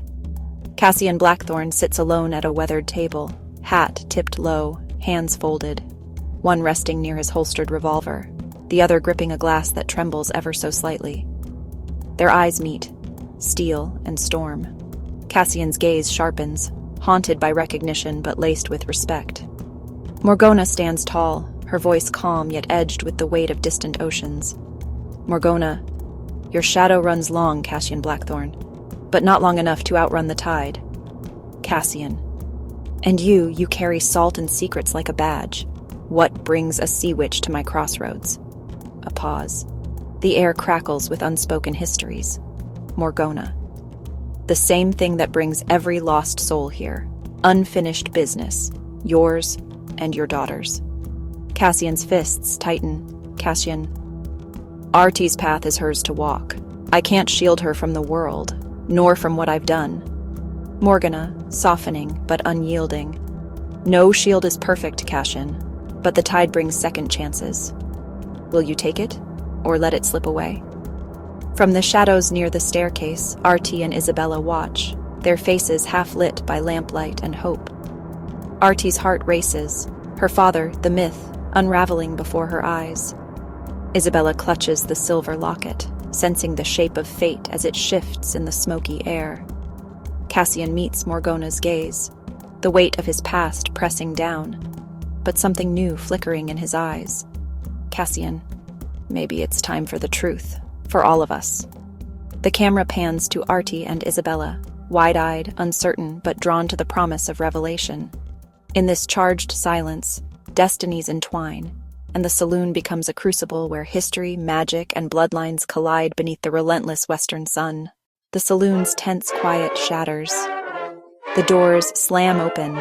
A gang of outlaws storms in, faces masked, eyes burning with vengeance. Their leader, Flint Hawker, spits a challenge. No witchcraft in our town. No more secrets.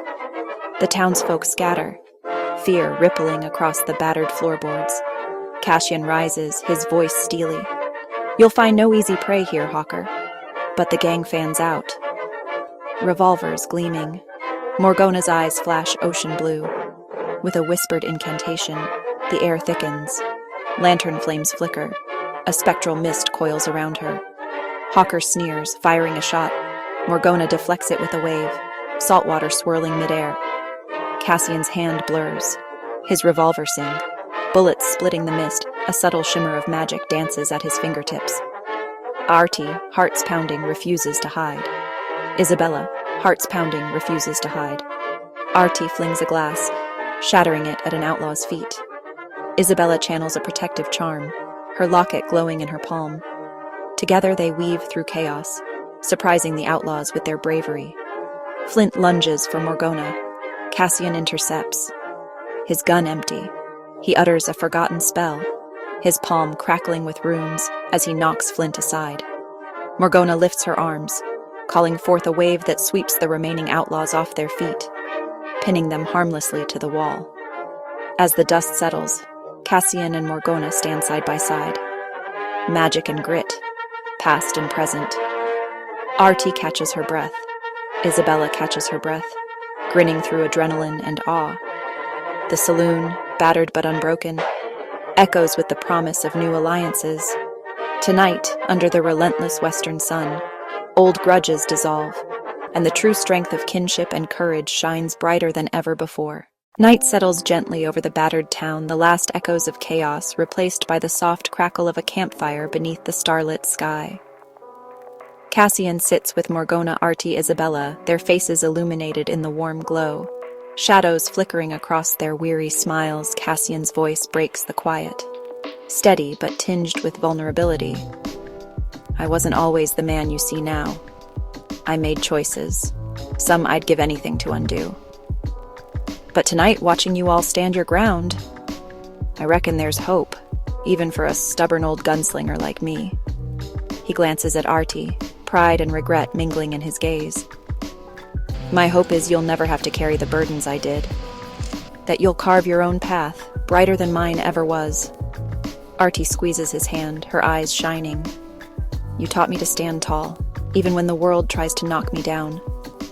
I'll make you proud, Cassian. Morgana, her voice soft as the night breeze, shares her truth.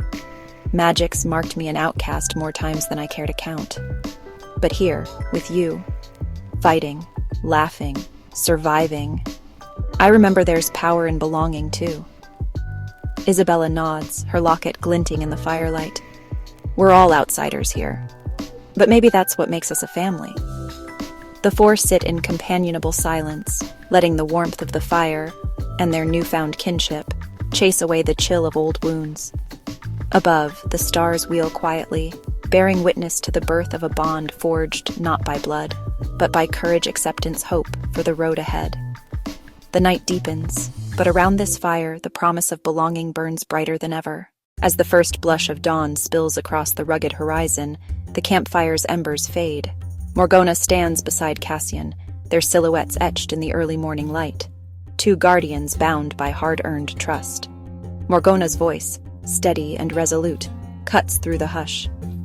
Cassian, whatever shadows cross our path, magic, steel, I won't let them fall on Artie or Isabella. Not while I still draw breath. Cassian nods, his hand resting on the worn grip of his revolver. We watch each other's backs, Morgana. The world's got its share of monsters, seen and unseen. But together, we ride stronger. Behind them, Artie readies a horse. Isabella readies a horse, laughter echoes. Sunlight dances on Isabella's locket and Artie's confident smile. The promise of adventure gleams in their eyes. Cassian and Morgana exchange a silent vow, one forged by fire, sealed by the dawn. They mount up, joining Artie and Isabella, four figures riding out as one. Their hooves drum a steady rhythm against the earth, carrying them toward the unknown. The dust of the past settles behind them. Ahead lies uncharted territory, magic, danger, and dreams. But as they ride into the rising sun, one thing is certain. They will face them side by side, united by trust, friendship, and the unbreakable promise of a new beginning. The forest is cloaked in dawn mist, every tree a silent sentinel. Morgana Blackwood walks alone, boots brushing damp moss, cloak trailing behind her. Her breath curls in the cool air, mingling with the haunting echoes of memories. Laughter, whispers, a sister's voice lost to time. A branch snaps in the distance. Morgana freezes, hand instinctively moving to the hilt at her side. The mist thickens, swirling in strange patterns as if stirred by invisible hands. Shadows flicker, unresolved, until a silhouette takes shape, tall, poised, unmistakably familiar. Miranda Blackwood steps from the fog, her eyes shining with the same stormy determination as Morgana's. For a heartbeat, the world holds its breath. Morgana's voice breaks the silence, trembling with disbelief and longing. Miranda, is it really you? Miranda's smile is bittersweet, touched by years apart and secrets unspoken. It's me, Morgana. I never stopped searching for you. The sisters stand face to face, the distance of years collapsing in a single fragile moment. The forest seems to hush, honoring their reunion. Morgana's eyes glisten with unshed tears. I thought I'd lost you forever. Miranda steps closer, her hand reaching out, hesitant but hopeful. We were never truly lost, not while the bond remains. As their fingers touch, the mist brightens, swirling around them in a gentle embrace. Past wounds flicker in Morgana's eyes, but hope, tentative and real, begins to kindle. Together, the Blackwood twins face the dawning light, haunted by the past, but no longer alone. For the first time in years, Morgana feels the promise of healing and the strength of family restored. The mist clings to the sisters. Miranda steps closer, arms open in a silent invitation. Morgana hesitates, her resolve trembling beneath the ache of years apart. The silence between them is thick old wounds, words never spoken, regrets that echo louder in the hush of dawn. Miranda's voice, soft and unwavering, breaks through the fog. Morgana, you must change your ways. You need love in your life. Her words are not a demand, but a plea, a gentle reminder of everything Morgana has denied herself. Morgana's eyes flicker with pain and pride. She looks away, struggling with the shadows of her past. For a moment, neither speaks. The only sound is the distant call of a morning bird, the forest holding its breath. Slowly, Miranda reaches out her hand, resting on Morgana's shoulder. The contact is grounding, a lifeline across the chasm of their history. Morgana closes her eyes and with a trembling breath allows herself to lean into her sister's embrace. The mist swirls around them, lightening as if the dawn itself approves. In that quiet, fragile moment, the Blackwood twins begin to mend one heart at a time. The promise of change lingers in the air, as soft and persistent as the rising sun. The mist lingers, swirling in ghostly patterns. Morgana pulls away, her jaw tight, eyes steeled against hope. Her voice, rough and brittle, breaks the silence. "You don't understand, Miranda. I am beyond redemption. There are things I've done, things I can never take back." Miranda's response is quiet but unwavering. She steps forward, closing the space between them, her hand reaching for Morgana's. "No one is beyond love. I still love you no matter what you've done." Morgana's defenses falter. Her shoulders sag, the weight of regret etched deep into her face. The morning light catches the sheen of tears in her eyes. She is a child again, lost, longing, afraid. Miranda squeezes her hand, anchoring her to the present. The sisters' shadows merge in the soft dawn, a single silhouette against the awakening world. Forgiveness is not a promise. It is simply the truth, spoken and shared. The mist thins, golden sunlight unraveling the darkness. The sisters stand together, bound by an unbreakable thread. Love fragile yet enduring, stronger than any past. As the world around them stirs to life, hope kindles quietly in Morgana's heart. And together, they take the first step into a future shaped by forgiveness and the promise that no one is ever truly lost. As Morgana's tears fall, Miranda draws her into a gentle embrace. No words, only warmth, the kind that soothes wounds years in the making. In the hush of the deep night, the sisters settle beside the dying embers of a fire. Shadows flicker across their faces for the first time. There is no distance between them. Time drifts by in a tapestry of whispered memories. Miranda recalls laughter echoing through childhood halls. The secret language they once shared, the dreams spun beneath starlit ceilings. Morgana, hesitant at first, finds her voice soft, tremulous. Sharing regrets, the burdens she carried alone, the nights haunted by choices she cannot change. Miranda listens, her presence unwavering, each word a thread weaving their hearts closer. She speaks of hope, futures not yet written. Forgiveness as a journey, not a destination. For every sorrow Morgana reveals, Miranda offers a memory of joy, a vision of what could be outside. The world slumbers, wrapped in silver mist. Inside, the sisters' hearts begin to thaw, the ache of old wounds eased by the promise of new beginnings. As dawn edges the horizon, Morgana's voice is steadier, her smile tentative but real. In the quiet, Miranda's words echo. "We are not our mistakes, Morgana. We are the love we choose to give again and again." The night yields to gentle light, a sense of belonging, the brave, trembling hope that tomorrow will be kinder. As the first blush of dawn touches the treetops, Morgana rises, her eyes still glistening, her voice clear with newfound resolve. She reaches for Miranda's hand, her grip uncertain at first. Then, with a quiet breath, she promises, "I will try to change. For you. For us. For myself." Miranda's smile is radiant, the kind that banishes old shadows. Together, the sisters step from the circle of ashes into the awakening forest. Mist swirls around their feet. Golden light streams through the branches. A world reborn with every step they take. Their silence is no longer heavy, but peaceful. Each footfall is a small act of forgiveness. Each glance a quiet vow.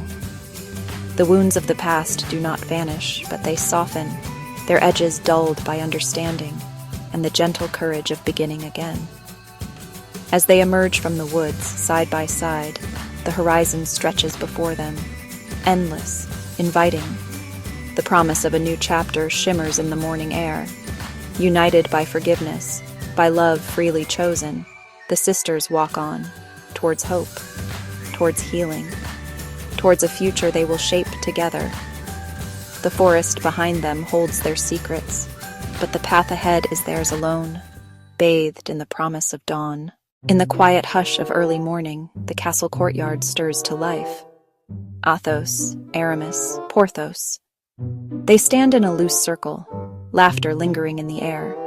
Their camaraderie, a rare moment of peace after long nights of uncertainty. Sunlight glints off Athos's blade as he methodically cleans it, each stroke calm and practiced. Suddenly, the rhythm shifts. Lysander's footsteps echo on the worn stones, steady and unhurried. As he draws near, Aramis's hand drifts to his side, fingers lightly brushing the hilt of his dagger. Porthos squares his shoulders, eyes narrowing, a silent protector's instinct awakening. Athos, ever the observer, pauses his work and looks up, his gaze meeting Lysander's. The air thickens with a quiet anticipation, words unspoken but understood by all.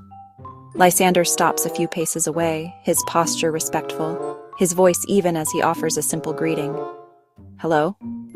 For a heartbeat, time holds its breath. Tension and curiosity entwine. Old alliances, weighed against new possibilities. The morning breeze stirs, carrying the scent of dew and the promise of change. Friend or foe, the answer lies just beyond the next word, the next gesture. In this moment, beneath the pale dawn sky, the paths of past and future cross, uncertainty shimmering in the space between these four souls.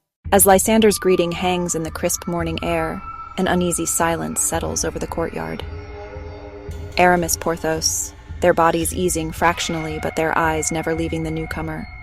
Every muscle, every breath betrays a readiness that lingers just beneath the surface. Porthos breaks the silence with a wry, rumbling chuckle. New recruit? He asks, arms folded, stance wide. Athos rises to his full height, the morning sun casting long shadows behind him. His gaze sweeps Lysander from head to toe. He answers, his voice low and measured. That remains to be seen. The words are heavy with meaning, each syllable a test. Lysander meets Athos's stare, his own expression open yet resolute. For a moment the world seems to narrow to just these four figures, the weight of history and hope pressing in. In the distance a bird calls, the only witness to the silent negotiations unfolding. Trust is not given here, it is earned. And as the morning light grows brighter, so too does the question. Will Lysander prove himself worthy in the eyes of the Brotherhood? The promise of change lingers, uncertain but undeniable, as the next chapter quietly awaits its turn. The tension in the courtyard shifts ever so slightly, as Aramis lets out a soft laugh, his eyes glinting with mischief. Quite the charmer, this one, he teases, gesturing subtly in Lysander's direction. Porthos, ever the skeptic, raises a single eyebrow and gives Aramis a light nudge. Don't feed his ego, he warns, though a faint smile betrays his curiosity. For a fleeting heartbeat, a rare camaraderie flickers between the three, wariness giving way to something almost like hope. Yet Athos, ever the sentinel, remains stone-faced, his gaze unwavering. He steps forward, the tip of his boot scraping against the ancient stones, and breaks the silence with a question that cuts through the morning haze. Fine, Athos intones, his voice steady and commanding. Who are you then? Lysander stands at the threshold, the weight of expectation pressing down. The sun catches the edge of his silhouette, illuminating the uncertainty and possibility of this new beginning. In the hush that follows, the answer seems to hang between them, poised to change not just the morning but the course of their fates. The courtyard holds its breath. Lysander's lips part, his voice steady but edged with vulnerability. My name is Lysander, he begins, letting the syllables linger in the morning air. I come not as foe, but as a seeker of truths, drawn by the same shadows that haunt these stones.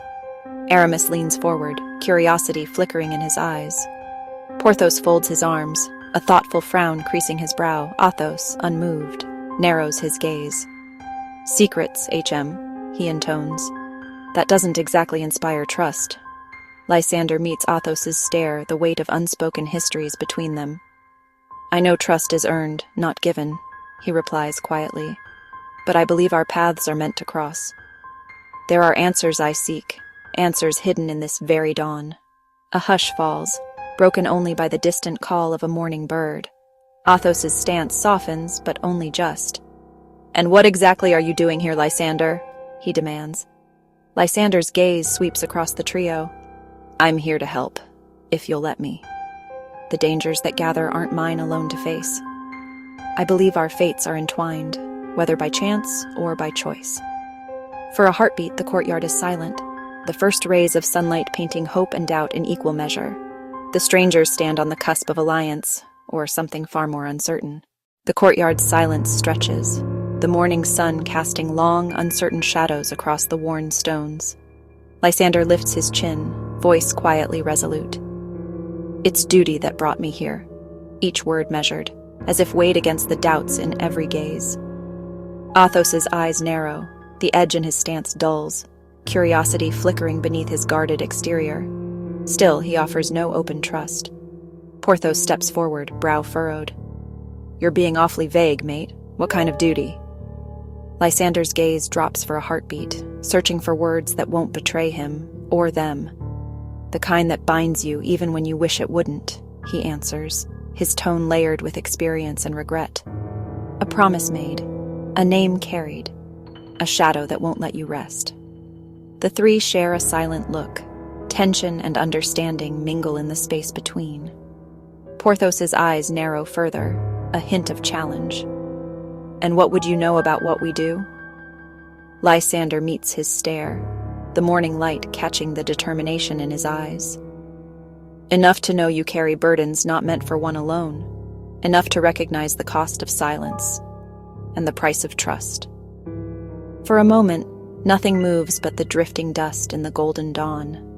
The measure of intent hangs in the air, fragile and unspoken, as the strangers weigh whether to let one more secret slip into their circle, or hold their truths close for another day.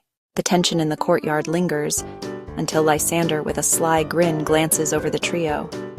You know, for a group sworn to secrecy, you make quite the eye-candy lineup.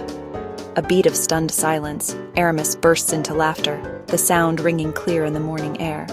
Quite the charmer, aren't you? He flashes a conspiratorial wink at Lysander. Porthos crosses his arms, feigning indignation. His lips twitch with amusement. Don't feed his ego, Aramis. He'll be insufferable all day. Even Athos, stoic as ever, can't hide a ghost of a smirk. He rolls his eyes, softer than before. Sunlight brightens the courtyard. Laughter ripples through the group. Briefly, the burdens of duty feel lighter, carried together. Camaraderie blooms, a reminder that even in the shadows there's room for light, and for friendship. The laughter fades into a comfortable silence, the morning sun casting golden patterns across the courtyard stones. The laughter fades a comfortable silence, the morning sun casting golden patterns across the courtyard stones. Aramis, curiosity twinkling in his eyes, leans back against a pillar. So, Lysander, he begins, we've heard countless tales about your bravado, wit. But what brings you here truly? Athos's gaze sharpens, more searching than before. You're not like the others who seek glory or gold. What's your story? Lysander's grin falters, replaced by a quiet vulnerability. He hesitates, then shrugs, glancing away. If you must know. I was sent here by my parents. They wanted me to become more of a man, I suppose. Aramis arches an eyebrow. And did you? A wry smile flickers across Lysander's lips. Not in the way they hoped. Truth is, I was hiding. From them, from myself, He draws a deep breath. I like men, always have. But that wasn't something my family could accept. A beat of silence. Porthos lets out a low whistle, the lines of his face softening with understanding. Well, that explains your taste in company, he teases gently. Aramis grins, clapping Lysander on the shoulder. You're among friends here. Secrets are safer shared. Athos's expression is unreadable, but his voice is steady. You're braver than most, Lysander, to live your truth. No mask, no pretense. A ripple of relief passes over Lysander, a burden lifting. The trio exchange glances. Surprise, amusement, a thread of empathy weaving them closer. The courtyard feels different now. Safer, warmer. In the space where shadows once lingered, acceptance settles in. The bonds of loyalty grow stronger.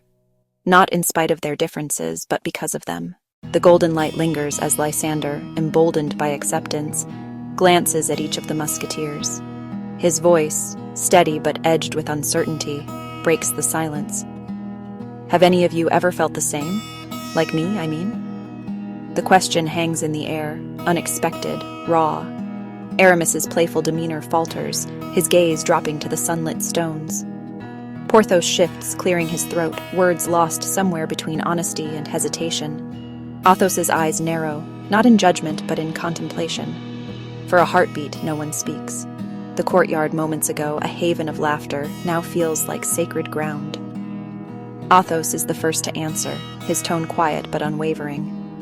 "Why are you so invested in this, Lysander?" Lysander meets his gaze, vulnerability exposed. "Because I spent too long pretending.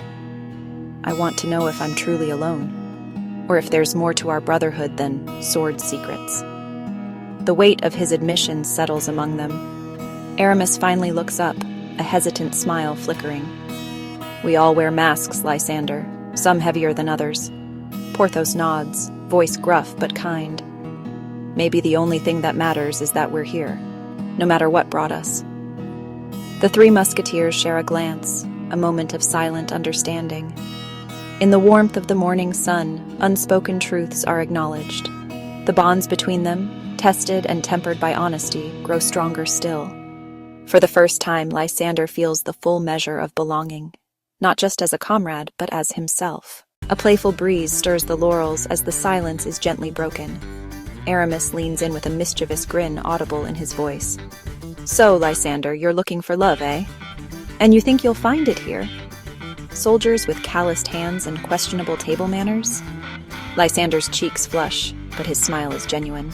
Porthos lets out a booming laugh. "He must have a peculiar taste, Aramis. Never seen a man swoon over a sword fight before breakfast." Athos, ever the stoic, cracks the faintest of smiles. Perhaps Lysander's standards are simply unconventional. The group erupts in laughter, the tension dissolving in the morning air. Aramis winks. "Well, if it's romance you want, you'll need more than a polished blade and a tragic backstory. Maybe start with learning to dance." Porthos nudges Lysander, feigning seriousness. "Or cook. No one falls for a man who burns the stew." Their teasing is gentle, never cruel, each just a thread weaving them closer. Lysander laughs, the sound bright and unburdened. For the first time, he feels not just accepted, but celebrated for who he is. The courtyard echoes with camaraderie and the kind of laughter that lingers long after the sun has moved on.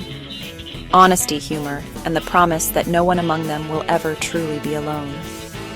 In this moment, the musketeers are more than comrades. They are family. As laughter fades and the sun dips behind the laureled walls, Lysander lingers in the dappled light, his heart buoyed by newfound kinship. He strolls the winding path home, mind swirling with the day's jests. His boot nudges something in the grass, a golden lamp gleaming under a stray sunbeam. Sheepish grin as he picks it up, glancing around. "Well, when in legends," he murmurs, rubbing the lamp. Purple fog erupts, perfumed cloud curling around him.